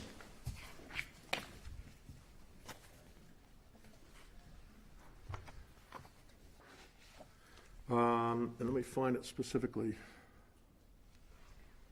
You contemplate, sir, that if Donna Castleberry, in the middle, I'm sorry, page 15, Okay, under analysis of movement and time compression, okay, middle of that first paragraph, if Castleberry would have still had the knife and intended to use it on Mitchell, it is my opinion she could have.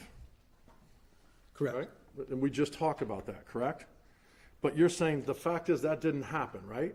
That's correct. That's hindsight 2020, the fact it didn't happen, correct? Right, it never occurred. That's part of the evidence. Hindsight, 2020, Not correct. to be considered. So the fact that it never occurred is not to be considered, correct? Okay. Now, a little bit below that, sir, on the same page of 15, in the suspect and the action and time analysis, you indicate that there were attempting to escape from Mitchell's grasp. Approximately 2 full seconds had elapsed as Castleberry maneuvered herself into the back seat. Correct. You see that? Okay, so you're giving an opinion there of what you saw and heard on the video, through that video, that it took her 2 seconds to get back there. Approximately 2 seconds, correct. And 2 seconds is plenty of time for someone to cut someone in the neck, correct? It is plenty of time, yes. Plenty of time, ample time, plenty of time to be moving and stab somebody, correct? It could be, And yes. that's reasonable for my client to believe that, correct? If she was moving towards him or away from him. Well, if you're coming from the front and you're going right here, you're coming towards him, then to the side of him, correct? Correct. And it's reasonable to believe that if the person gets behind you, that they could be stabbed from behind, correct? It could be, yes. Okay, all right.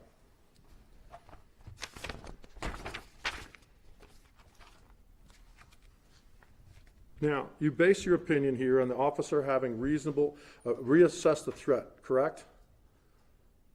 You analyze that in terms of time compression. Are we looking at, No, sir, just in general. You told Ms. Pritchard on direct okay, tell me again? that you base your opinion on an officer to reassess the threat, correct? Correct, constant reassessment. And you call that a component of the time compression, correct? Time compression can guide the assessment. If there's not enough time to assess in a spontaneous, continuous attack, there's no time to assess, you respond to that directly. We're looking at the time that existed to assess. Absolutely. And you were recently interviewed a time ago by a police magazine, correct? That's correct. And you said that the focus and attention should be taken into account when you have a time compression event, correct? Correct. And in those situations, certain things can happen. And I think your words were, an officer is focused on a significant visual, auditory, tactical perception that is consequential to life and death, correct? Correct. And that's what you meant earlier with the ladies and gentlemen of the jury, that one person might focus on this, one person might focus on that, and those all play a part of it, correct? Correct. And you used terms in that interview that you did, or that article, about auditory exclusion, correct? Yes. Tell the ladies and gentlemen of the jury what that is in general. Generally speaking, auditory exclusion simply means that you're not processing sound. It's not that you go deaf. It's not that your ears fail. It's that you're so intently focused on something that the auditory stimulus is not processed by the brain. So you may not remember hearing it, but it doesn't mean that it didn't occur, which is what I talked about in Officer Mitchell possibly not hearing certain aspects of this event, and I can't make the determinations based on potential auditory exclusion. And that same concept, sir, can be done with inattentional blindness, correct? That's correct. Same concept. The person doesn't go blind, but they kind of get, the vision gets narrowed to something. Correct. Okay. Inattentional blindness is simply you're so focused on one particular thing that whatever you're not focused on, you become inattentionally blind to. And it can be very close. It can be a person standing right next to another person. It can be very close. That's referred to as inattentional blindness. We also have tunnel vision and tachypsychia. What is tachypsychia, sir? Tachypsychia is the speed of the mind. Officers that experience an event can experience time speeding up or slowing down. If you've ever been in a critical incident like a car accident or something of that nature, you may have a slowed memory of it. It doesn't actually slow time. It's a process cognitively that makes thoughts appear faster or slower to you as you perceive them. And all of those types of things can affect someone's reaction time on firing in the shot sequence, correct? They can, yes. Okay. And so if someone has experienced something slower, they're going to probably react slower, correct? No, that's not what it means. It's a poorly worded question, but they affect different people in different ways. So tachypsychia doesn't necessarily affect the response time. It affects your perception of it. So you are still acting at the same speed. In fact, you may be even acting faster, but you perceive it slower. It has nothing to do with the actual response time. It's how you perceive the response time. And those concepts you try to use because you're very wary of trainers who don't acknowledge those concepts, correct? No, I wouldn't say that I'm wary of them. I would say that it's important to consider them. But you're wary if they're being judged only on that. How's that? Is that a better statement? No, people are not normally judged on these components. These components are usually overlooked in the judgment of a case. And what that leads you to is judgment in hindsight that you are very wary of. Correct. Okay, very good. And you testified a little bit, and you have in your things about the Hudson studies, correct?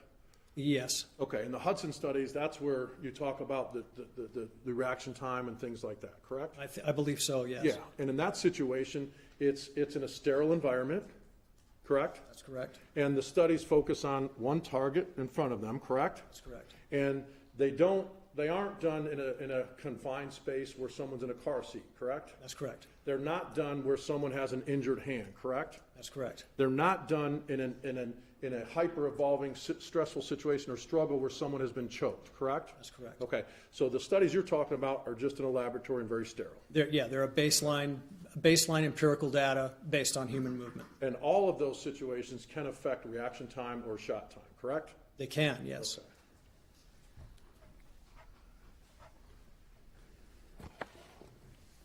And you actually like to write you've written articles about you want to define consistency in an inherently inconsistent profession, correct? That's correct. That's part of your beliefs that you were pushing forward. It's identifying consistency in an inconsistent world, correct? Exactly. And you indicate in that same concept or theme is that most cases analyzed in retrospect, no policy or procedure would have prevented or changed the outcome, correct? That's correct. Okay, and that's retrospect means hindsight, correct? That's correct. Okay, and you're actually in that same vein. You train that deadly force based on the deadly force has to mainly focus on the actions of the assailant, correct? Not the words of the subject. Yeah, the deadly force is incumbent on the actions. Correct. An officer's response to a subject. It's incumbent on the subject's actions, and it's our responsibility. It's the officer's responsibility to be in a constant state of assessment to initiate deadly force, which is obviously the highest level of force an officer can use and is the consequence of life and death. And not the words or the mindset of the subject, correct? The actions are the key. It's the actions, that's correct. Okay. And that's where action versus reaction comes from, correct? That's correct. And action versus reaction, meaning that a reaction is never as fast as an action, correct? A reaction is never as fast as an action, that's correct. I'm always going to get hit first, correct? If somebody's swinging, that's right. Chris Rock didn't know he was going to get hit, correct? He sure didn't. Great example. Correct. Didn't know he was going to get hit, right? Nope. Now Chris Rock, might think he might get hit again, correct? Well, Reasonable to believe, right? I don't believe so. His arms went right behind his back, and he never touched his face, which was a stud move. So, All right. Let's go a little bit, sir, about just in your report, you base it, some of it, and I think what Ms. Pritchard said about inconsistencies alleged by my client, correct? yeah, Section 11. Yeah, part of that. You've offered an article, however, where more officers than ever are being charged with crimes, but is simply a witch hunt based on false premise. That's an article you authored, correct? What's the name of the article? I'm sorry, you authored an article called More Officers Than Ever Are Being Charged with Crimes, but is simply a witch hunt based on false premise. I think is that through Caliber Press? I think so, yes. I'm sorry. We'll have. Okay, it doesn't matter. Sound familiar? It sounds familiar, yes. Okay, very familiar. And there you state that an officer's account of a critical incident will always lack, this is the quote, perfect accuracy, correct? That's correct. Because of the limitations that prevent the officer from knowing what we know after the fact. That's correct. So they should be inconsistent, correct? They can be They inconsistent. can be, but here you criticize the inconsistency, even though you train and teach that there's going to be inconsistencies before you even start the analysis, correct? The inconsistencies for this purpose in this is the part of the evidence that is stating whether the officer knew where the knife was at any given time. Those inconsistent statements are what I'm analyzing in this report. All right. I want to turn briefly, and I'm wrapping it up, I promise you, to page 7. You talk about some significant facts and related to this analysis. So these are facts that you term undisputed, correct? Yes. Okay. So I want to turn to page 9, number 30. Okay. A fact that you say is undisputed is no other officers were notified of Mitchell's intent to conduct police business in an undercover capacity at the place and time of contact, correct? Correct. Okay. You are aware, sir, that as a group, they all left the range kind of at the same time to go work individually in the same area, correct? I know that they left the range. I don't know that they were working individually in the same area. I don't know what the other officers were doing. So you didn't read in the reports that as a group, they decided to go work the west side and the bottoms? I believe they were on their way to work in another area. And then in that situation, you were aware that, based on your review of the case, that they communicated together by texting, correct? Correct. That's the way they were communicating. And yes. you were aware that they were all in the same general area and that they would text where they were at or what they were doing, correct? Correct. And in this situation, you reviewed text that said, hey, where are you guys at, right? Correct. A response was given, correct? I believe so. And then Andy sent a text out, Bellows and something, correct? I think so. And then Bellows and Yale, correct? After he found out where that location was at, yes. Correct. She told him. Correct. She directed him to there, Right. correct? Yes. So then Andy, so those are all attempts, correct, Mr. Borden, of him telling other people what he's doing, and hey, she doesn't believe I'm a police officer. Those are all attempts that notify other officers. You realize in that text chain there's 5 people on it, correct? I know there's a group, yes. Okay, so you would agree with me that those are all attempts to notify that he was undercover, doing business, doing police business, correct? Yeah, unfortunately, I don't remember looking at that text string. Okay. May I approach the witness, Your Honor? Okay. What was the last one, Ms. Stevens? I'm handing you what's been marked for identification purposes only as Defense Exhibit 18. If you remember seeing any of those documents, so it's a 2-page document. Take your time and review it. Yeah, I apologize. I haven't seen these documents. So had you seen those, I mean, they were provided to you. Okay, yeah, and I don't know how I missed them, but I didn't see them. Okay, so you missed them. Had you seen these, you might agree with me that in fact, it is a disputed fact, correct? Yes, It's definitely a disputed fact. There was plenty of contact telling that he was undercover and what they were all doing, correct? correct. Okay.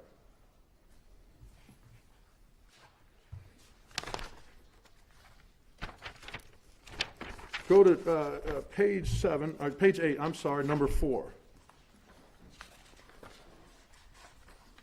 Okay?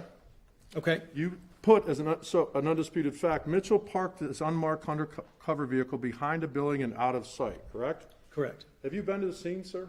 Yeah, well, no, I haven't. I've only seen it on the video. You see on the video. Have you looked at the pictures of the scene? Yes, You realize, sir, that you can see where the car was parked from the road? you can see the tail of it, yes. Okay. You realize that another road's behind the building and comes up and around? Yeah, I looked at a Google map. And you realize that you can see it from over the side road as well, correct? Correct. So that car was not out of sight, correct? It was out of the main view of the main drags. It was parked up against a building. Sir, the only thing it was out of sight is if you would be on the other side of the building and couldn't see through the building, correct? Correct. It's visible from 270 degrees, correct?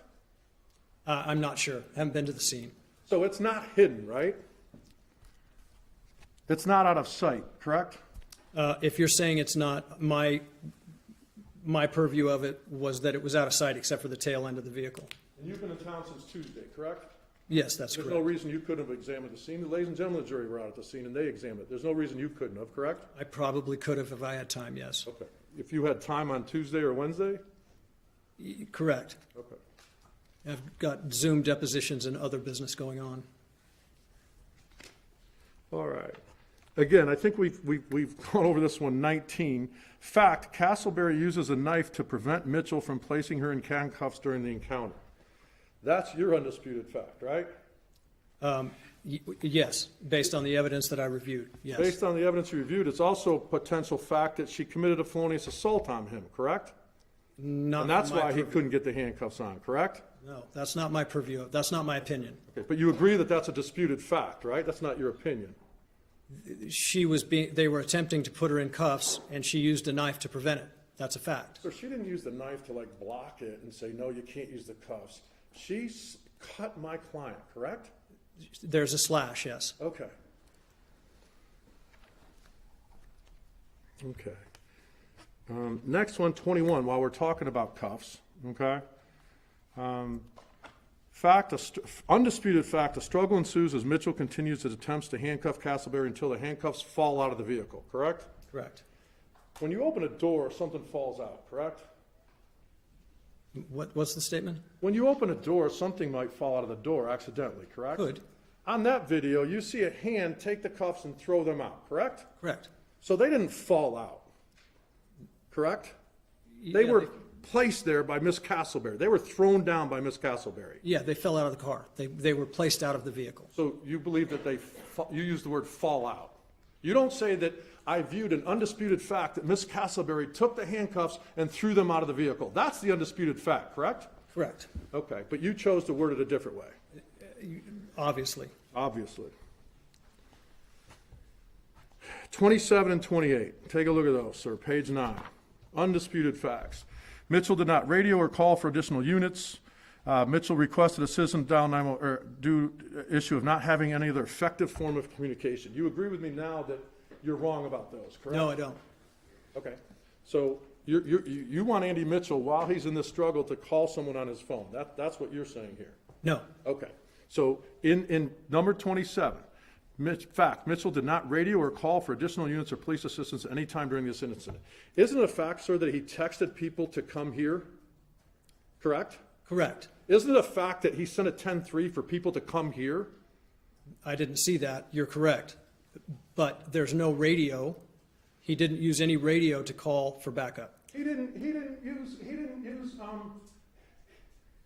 use Morse code either, correct? That's correct. He didn't use sign language, correct? Correct. He didn't use a can with a thing on it, correct? Yeah, that's on page 11. Yeah, a can with a Can with a string. Yeah, can right with a here string. on page 12. And again, but seriously, sir, he did in fact communicate with them. He did, and I know that now. And that was their policy at that, correct? I don't know what their policy was. I didn't see any policies regarding vice contact. So you've been a vice officer and you're an expert, and you didn't review the Columbus vice policies in this case? Vice policy doesn't say anything about contact. The vice policy is nearly non-existent. Does the vice policy say anything about requirement to have a badge when you're undercover? It talks about the danger of having a badge when you're undercover. No. The vice policies for Columbus Police Department say you don't have to have a badge when you're undercover. That's the policy. You haven't reviewed those, have you? I have. I So have then reviewed You them. would know that that's the policy, correct? Yes, Okay. So it's not required when you're undercover to have your badge on you. it's not Per required. policy, Per correct? policy, that's correct. Okay. But you still think that it's some form of non-effective communication, the texting, and that's how they communicated. You would agree with me that that is a disputed fact, correct? That's not an effective form of communication when there's a critical incident going on. So voice activation of a text you think is not as effective as, hey, hold on, Miss Castleberry, while you're choking me. I got to make a call here right now, and I got to dial the number, right? You think that's a better form of communication, correct? That's what you're telling the ladies and gentlemen of this jury? No, it's not about the communication. It's about the contact with this subject with no other contingency, if you Was want to there- get into that. 27 and 28, you indicate that there was no communication sent out. Okay, there were, correct? That's a fact. That is a fact. And again, these are facts that you put into your report, that you deem important, correct? Correct. You don't put in there anything about the choking, correct? No, You don't put in there anything that his DNA was on the bottom of his sandal or her sandal. didn't put it in there. You don't put anything in there about what was in her system, correct? I don't. You chose what to put in here, correct? I chose the facts that were relevant to the force that I'm analyzing, which are the shots that were fired. Sir, you just agreed with me that you're wrong on at least 4 of those right off the bat, correct? 3 of those facts, yes.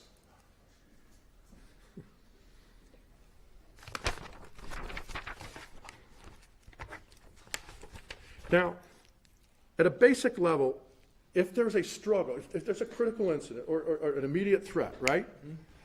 There should be a timing, right? But if there's a struggle following that, that's going to extend the time frame of the struggle, correct? Of the incident. Yes. Okay.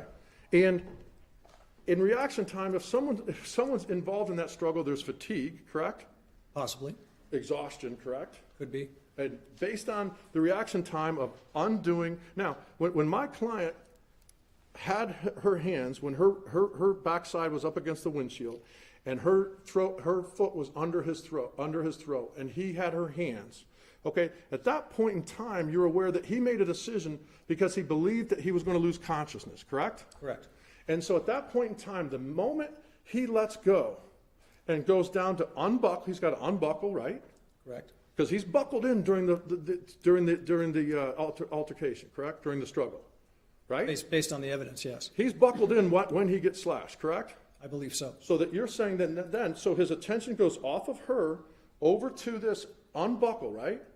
Correct. And the facts are that he had to hide his gun in a place so she wouldn't see it, correct? That's correct. So it's not on him like in the studies. It's not readily accessible. He's got to find that, correct? Between the seats, correct. He's got to take the out of the holster, correct? Correct. And then he's got to re-engage, correct? That's correct. And at that point in time, he doesn't know where potentially she is or where the knife is, correct? I can't say. I'm assuming he doesn't know where they're at that time based on his statements. Very good. I appreciate that. Except for the one statement that says he knew she had the knife right before he fired. Okay, we'll cover that. Don't worry, Okay. sir. Okay.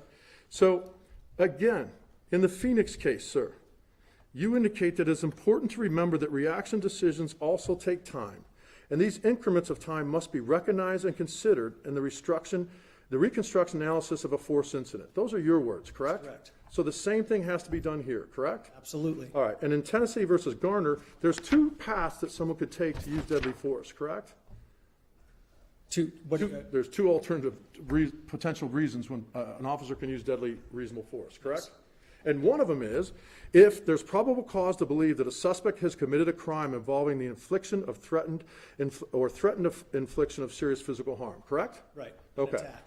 Exactly. And then Scott versus Harris drills down even deeper on that, right? Correct. And Scott versus Harris says this person, in committing a violent felony, has seriously injured or killed others, or has threatened to do so, and will continue unless stopped or he has attempted to fleeing the scene of that crime, correct? That's reasonable, correct? Correct. Okay. Now, Counselor, can we take a bathroom break? Yeah, take, it's my last comment. Oh, that's fine. That's fine. No, with all due respect, you got to go, you got to go. No, listen, No, I've also got cop ladder. I can work it out. Let's do that. if you're going to finish up, then we'll take a break after that. Yeah, so some of the studies and training you've done, sir. Yeah. And I think this study, I believe I'm right, is you did a study and you taught on a study out of actually the Henderson Police Department, correct? I'm not sure what you're talking about. There's a lot of... Oh, okay. I'm sorry. I apologize. The death of Jesse Vigil. You used that in some of your training seminars, correct? Yeah, it sounds familiar. Okay. Well, it was the Henderson Police Department in 2014. You were employed then, right? Yes. So you probably were aware of the law enforcement officers, your fellow... Yes, Jesse Vigil. Yes, I actually investigated that crime. That's correct. Okay, and you teach off of that, correct? I do. All right. And you actually sit on committees that help teach this, correct? That's correct. All right. It involved a Henderson Police involved shooting by Henderson Police that took place in 2014, correct? That's correct. You were on the force and you were involved in that situation, correct? That's correct. You were aware that the officers were cleared in that situation, correct? Correct. You've incorporated that case into a lot of your trainings on use of force, correct? I have. You've shown cruiser cams of that, body-worn cameras and things of that nature, correct? I have. In that case, the case you train on, the suspect was stopped for running through a red light on a bike, correct? That's correct. And the officer patted the suspect down for safety, correct? Yes. And in there, the officer found a folding knife that was concealed, right? Yes, I believe. Wasn't visible. That's right. They took the knife off of him. And the suspect, they then took the knife, and the suspect did not tell the officers he had a weapon, right? No, And the knife was then removed and placed on the windshield of the cruiser. that's correct. All right, and in that situation, when the officer was deciding to place him in custody or not, he was deciding whether to place him in custody or just give him a summons, right? They were building a case, and they had gotten a message from the detectives that he had just committed a murder. Right, so they were trying to decide whether or not they were going to take him into custody, correct? Correct. Once that determination was made, a physical struggle happened, correct? Correct? During the struggle, the suspect was able to get another knife, correct? 1 of 5, that's correct. Right, and he stabbed the officer in the hip, correct? Yep, Thereafter, another officer unloaded his duty weapon and killed that suspect, correct? that's correct. And that officer none of those officers got charged, correct? They did not. Mr. Borden, I appreciate your patience to go to the bathroom. That's all the questions I have for you now. Thank you. Thank you. Ladies and gentlemen, let's take a 5-10-minute recess. Do not discuss this case among yourselves. Do not permit anyone to discuss it with you or in your presence. It is your duty not to form or express an opinion on the case until it is finally submitted to you.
You guys know, see.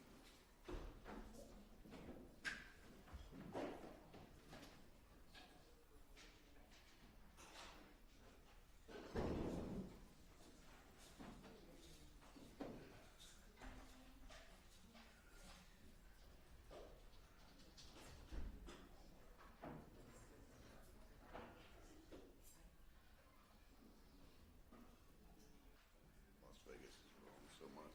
It's unbelievable. Born and raised there. There's 50,000 people when I was born.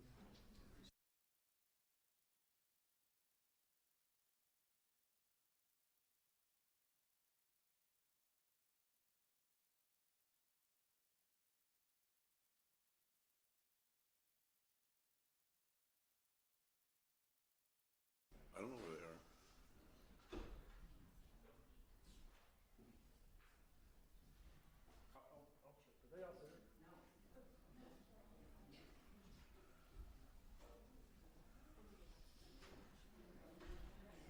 I was going out to Vegas with my parents, probably early 70s. Back when it was real. Yeah, it's, I went to school with Spilatro's kids. And, back in the gangster days. It was a whole different deal than it is now. Back on the record, 19 CR 1662, State of Ohio versus Andrew Mitchell. Do we need to put anything on the record prior to bringing in the jury? No, Judge. Go get the jury. I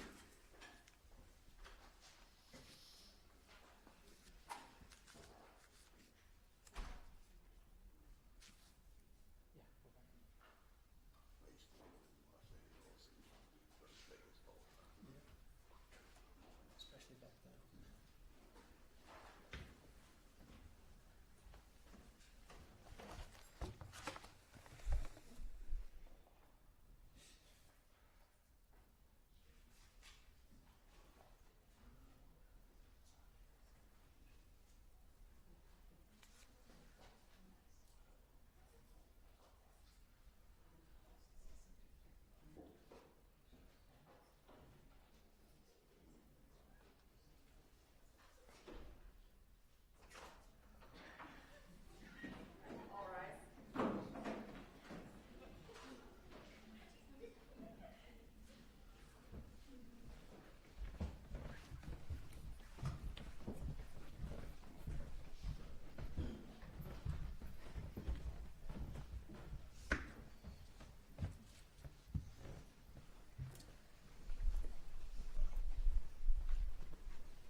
All right, everyone can have a seat.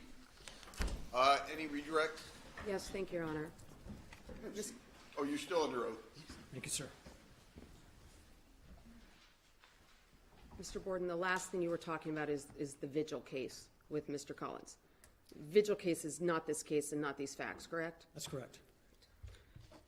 The report you prepared here is 36 pages long, is that right? I believe so.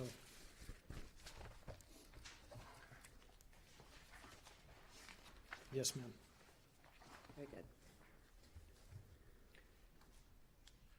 Now, I know Mr. Collins didn't want to hear your answer, but I'd like to. Would you like to clarify the timing of you taking this case with respect to taking cases that are indicted or not indicted? Yeah, so the point being is that I wasn't asked for a specific opinion in this case. The process had already begun, but I was retained to give my objective opinion, not one way or the other. I wasn't told what was required of me in this case. In the other case I was talking about, and I should have clarified, I was asked to write a report to support their purpose. And it happens often, and that's just not something I will do, so I apologize for the confusion.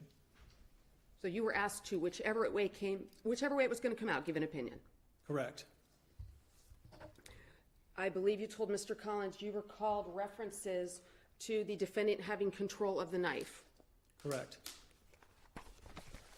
And you said you had information regarding some other statements from Mr. Mitchell. Correct. And I don't know if you have page 45. I'm not sure what materials you still have up there. Limited, only my Okay, stuff. very good. Would the statement, "I had both her hands and the knife with both my hands," be a statement that you had read. Yes.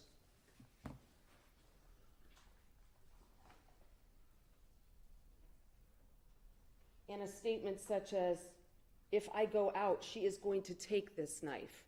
Would that possibly be one of the references you had? Yes, that was another reference. And possibly, I had the knife, I had a wound to my hand. Would those be the statements you were referring to, talking about inconsistencies about control of the knife? Yes, ma'am. And those were not in my report. Very good. The Graham factors, we have said they are non-exhaustive, correct? Correct. Many factors to consider. That's correct. And you have noted an important factor here was whether he was readily identifiable as a police officer. Is that right? That's correct. And the ability to create distance and space with that open door, a factor. Correct. There was also, you wanted to finish page 10 at the bottom. I believe you wish to explain the statement, until such time that Castleberry used the knife in what appeared to be a defensive manner and you were not permitted to. Would you like to explain that now? Yes, please. So appeared doesn't mean I could see it on the video. You can't see anything like that inside of the vehicle. The appearance is that from the evidence we hear the attempts of putting somebody in handcuffs, and the way that that wound is across the hand, it appeared as if that weapon was drawn across the inside of the hand, not a stab, but drawn across the inside of the hand, the way the hand was slashed. That's all I was saying. That appears to be a wound consistent with somebody who is pulling away, trying to get out from the grip and control of someone. That was my point. And saying we don't use hindsight doesn't mean that you can't say the officer was wrong. You just can't add factors that the officer didn't know about. Is that correct? That's correct. So you can look at what he knows and come to a different conclusion. Absolutely. That doesn't mean it's hindsight. It doesn't mean it's hindsight. It's part of the analysis. We can't take, do you mind if I continue to explain Please just explain. a little bit? You can't take every piece of evidence at face value. Everything has to be interrogated to a certain extent. So some of this information that is remembered, and we say, okay, well, that's perception, that's just carte blanche. That's not a checks and balances kind of issue. That doesn't make it automatically okay. It still has to be analyzed. And the focus is on the facts known to the officer then. At the moment, that's correct. So the warrant she had that he had not verified was not known to him then. It was not important to your analysis. That's correct. I didn't consider the warrant as part of my analysis. It wasn't information that was known to the officer at the time of the use of force. In reviewing the factors known to the defendant here at the time, what was your conclusion as to whether this was objectively reasonable? I still take the stand. My opinion is, during this analysis and the objective standard not being met with the evidence available, that this is not a reasonable use of force per the Graham standard. Thank you. Any questions as a result of those questions? Briefly, Your Honor, just based on those. Mr. Borden, you just told Ms. Pritchard that you have to go after the integrity of someone's beliefs, correct? You have to challenge those beliefs, correct? Interrogate, yes. Interrogate. You have to Yes. interrogate those beliefs, correct? Absolutely. You didn't interrogate Ms. Castleberry's belief that she could be lying about whether or not she believed he was an officer, correct? That's a reasonable conclusion based on what you know, correct? It's the only information I have because I can't read a statement. The information I have is her actions in the vehicle. I don't have the ability to get a statement. There's no statement from Donna Castleberry. That wasn't my question, sir. What's your question? My question was, you have this premise that she didn't believe he was an officer, correct? That's correct. It's a fair, reasonable thing to say that she might have been lying about that, correct? She may have been lying. And that's a fair, reasonable thing, correct? It could be, yes. And that's why when you interrogate that type of evidence, you have to look and see, well, geez, she had a warrant out. She was going to score dope. Do you realize she had possession of heroin? Do you realize she had heroin on her? Yes, she was involved in criminal activity. Possession of heroin's a felony, correct? Yes, And you have to go to jail when you commit a felony, correct? There's no summons in the state of Ohio. that's correct. So when you interrogate that type of belief, you have to look at, well, geez, Donna Castleberry knows she has heroin in her purse, right? That's correct. Okay, And so- that's part of the analysis, but it's only part of it. Correct, sir. But the fundamental concept here, the actions that my client perceived, correct? You would agree with me. He perceived her resisting, correct? At a point, yes, He perceived her noncompliance, correct? correct, He perceived that he was in a struggle with her, correct? correct. He perceived that, you dispute this defensively, but he perceived that she slashed him and cut him, correct? Yes, he perceived that, yes. He felt it. It actually happened, right? I don't know if he felt it. He said he didn't feel it, but yes, he perceived it. Okay. He perceived the slashing of that, correct? Correct. He perceived her choking him with her foot under his throat as he pulled, correct? That was his And all of those are reasonable things to perceive based on what he knew about the facts then, right then, correct? Absolutely. And once he let her go because he feared for passing out, because if he passes out, it's over, right? Correct. Slice and dice, you're done, right? If he passes out. So he made the conscious choice to perceive, hey, I'm going to be unconscious. That's a fair thing for him to perceive, correct? It is. And in that situation, once he lets go, his attention's diverted, right? And now, Yes, perceived, that's correct. and a reasonable police officer has to believe, and it's reasonable for that person to believe that the person still has the knife, correct? It could be, yes, And especially if he doesn't know where the knife is at this point, correct? depending on which statement you read, yes. And sir, once he let her hands go, he doesn't know if she has the knife or not, correct? By whose statement? But when he's not reaching for his gun, watching her hands, right?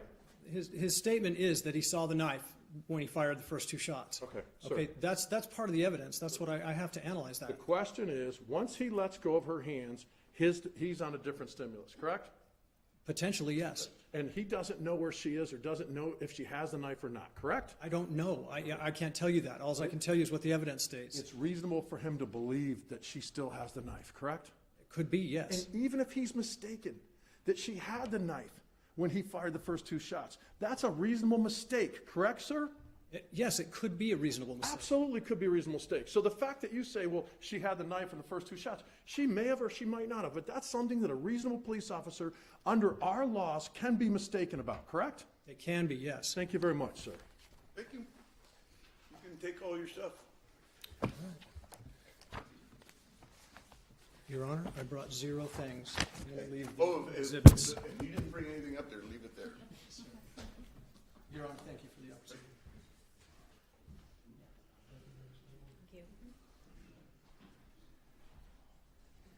Ladies and gentlemen, we're going to take our evening break now. Do not discuss this case among yourselves. Do not permit anyone to discuss it with you or in your presence. It is your duty not to form or express an opinion in the case until it is finally submitted to you. You guys are doing a wonderful job coming in on time and getting started. I've never started at 9:05, by the way. So 8:45 tomorrow. We'll try and get going at about 9. So you guys have a good evening. Your Honor, before you release them, Okay. coach? The last time I saw a tiger was at even.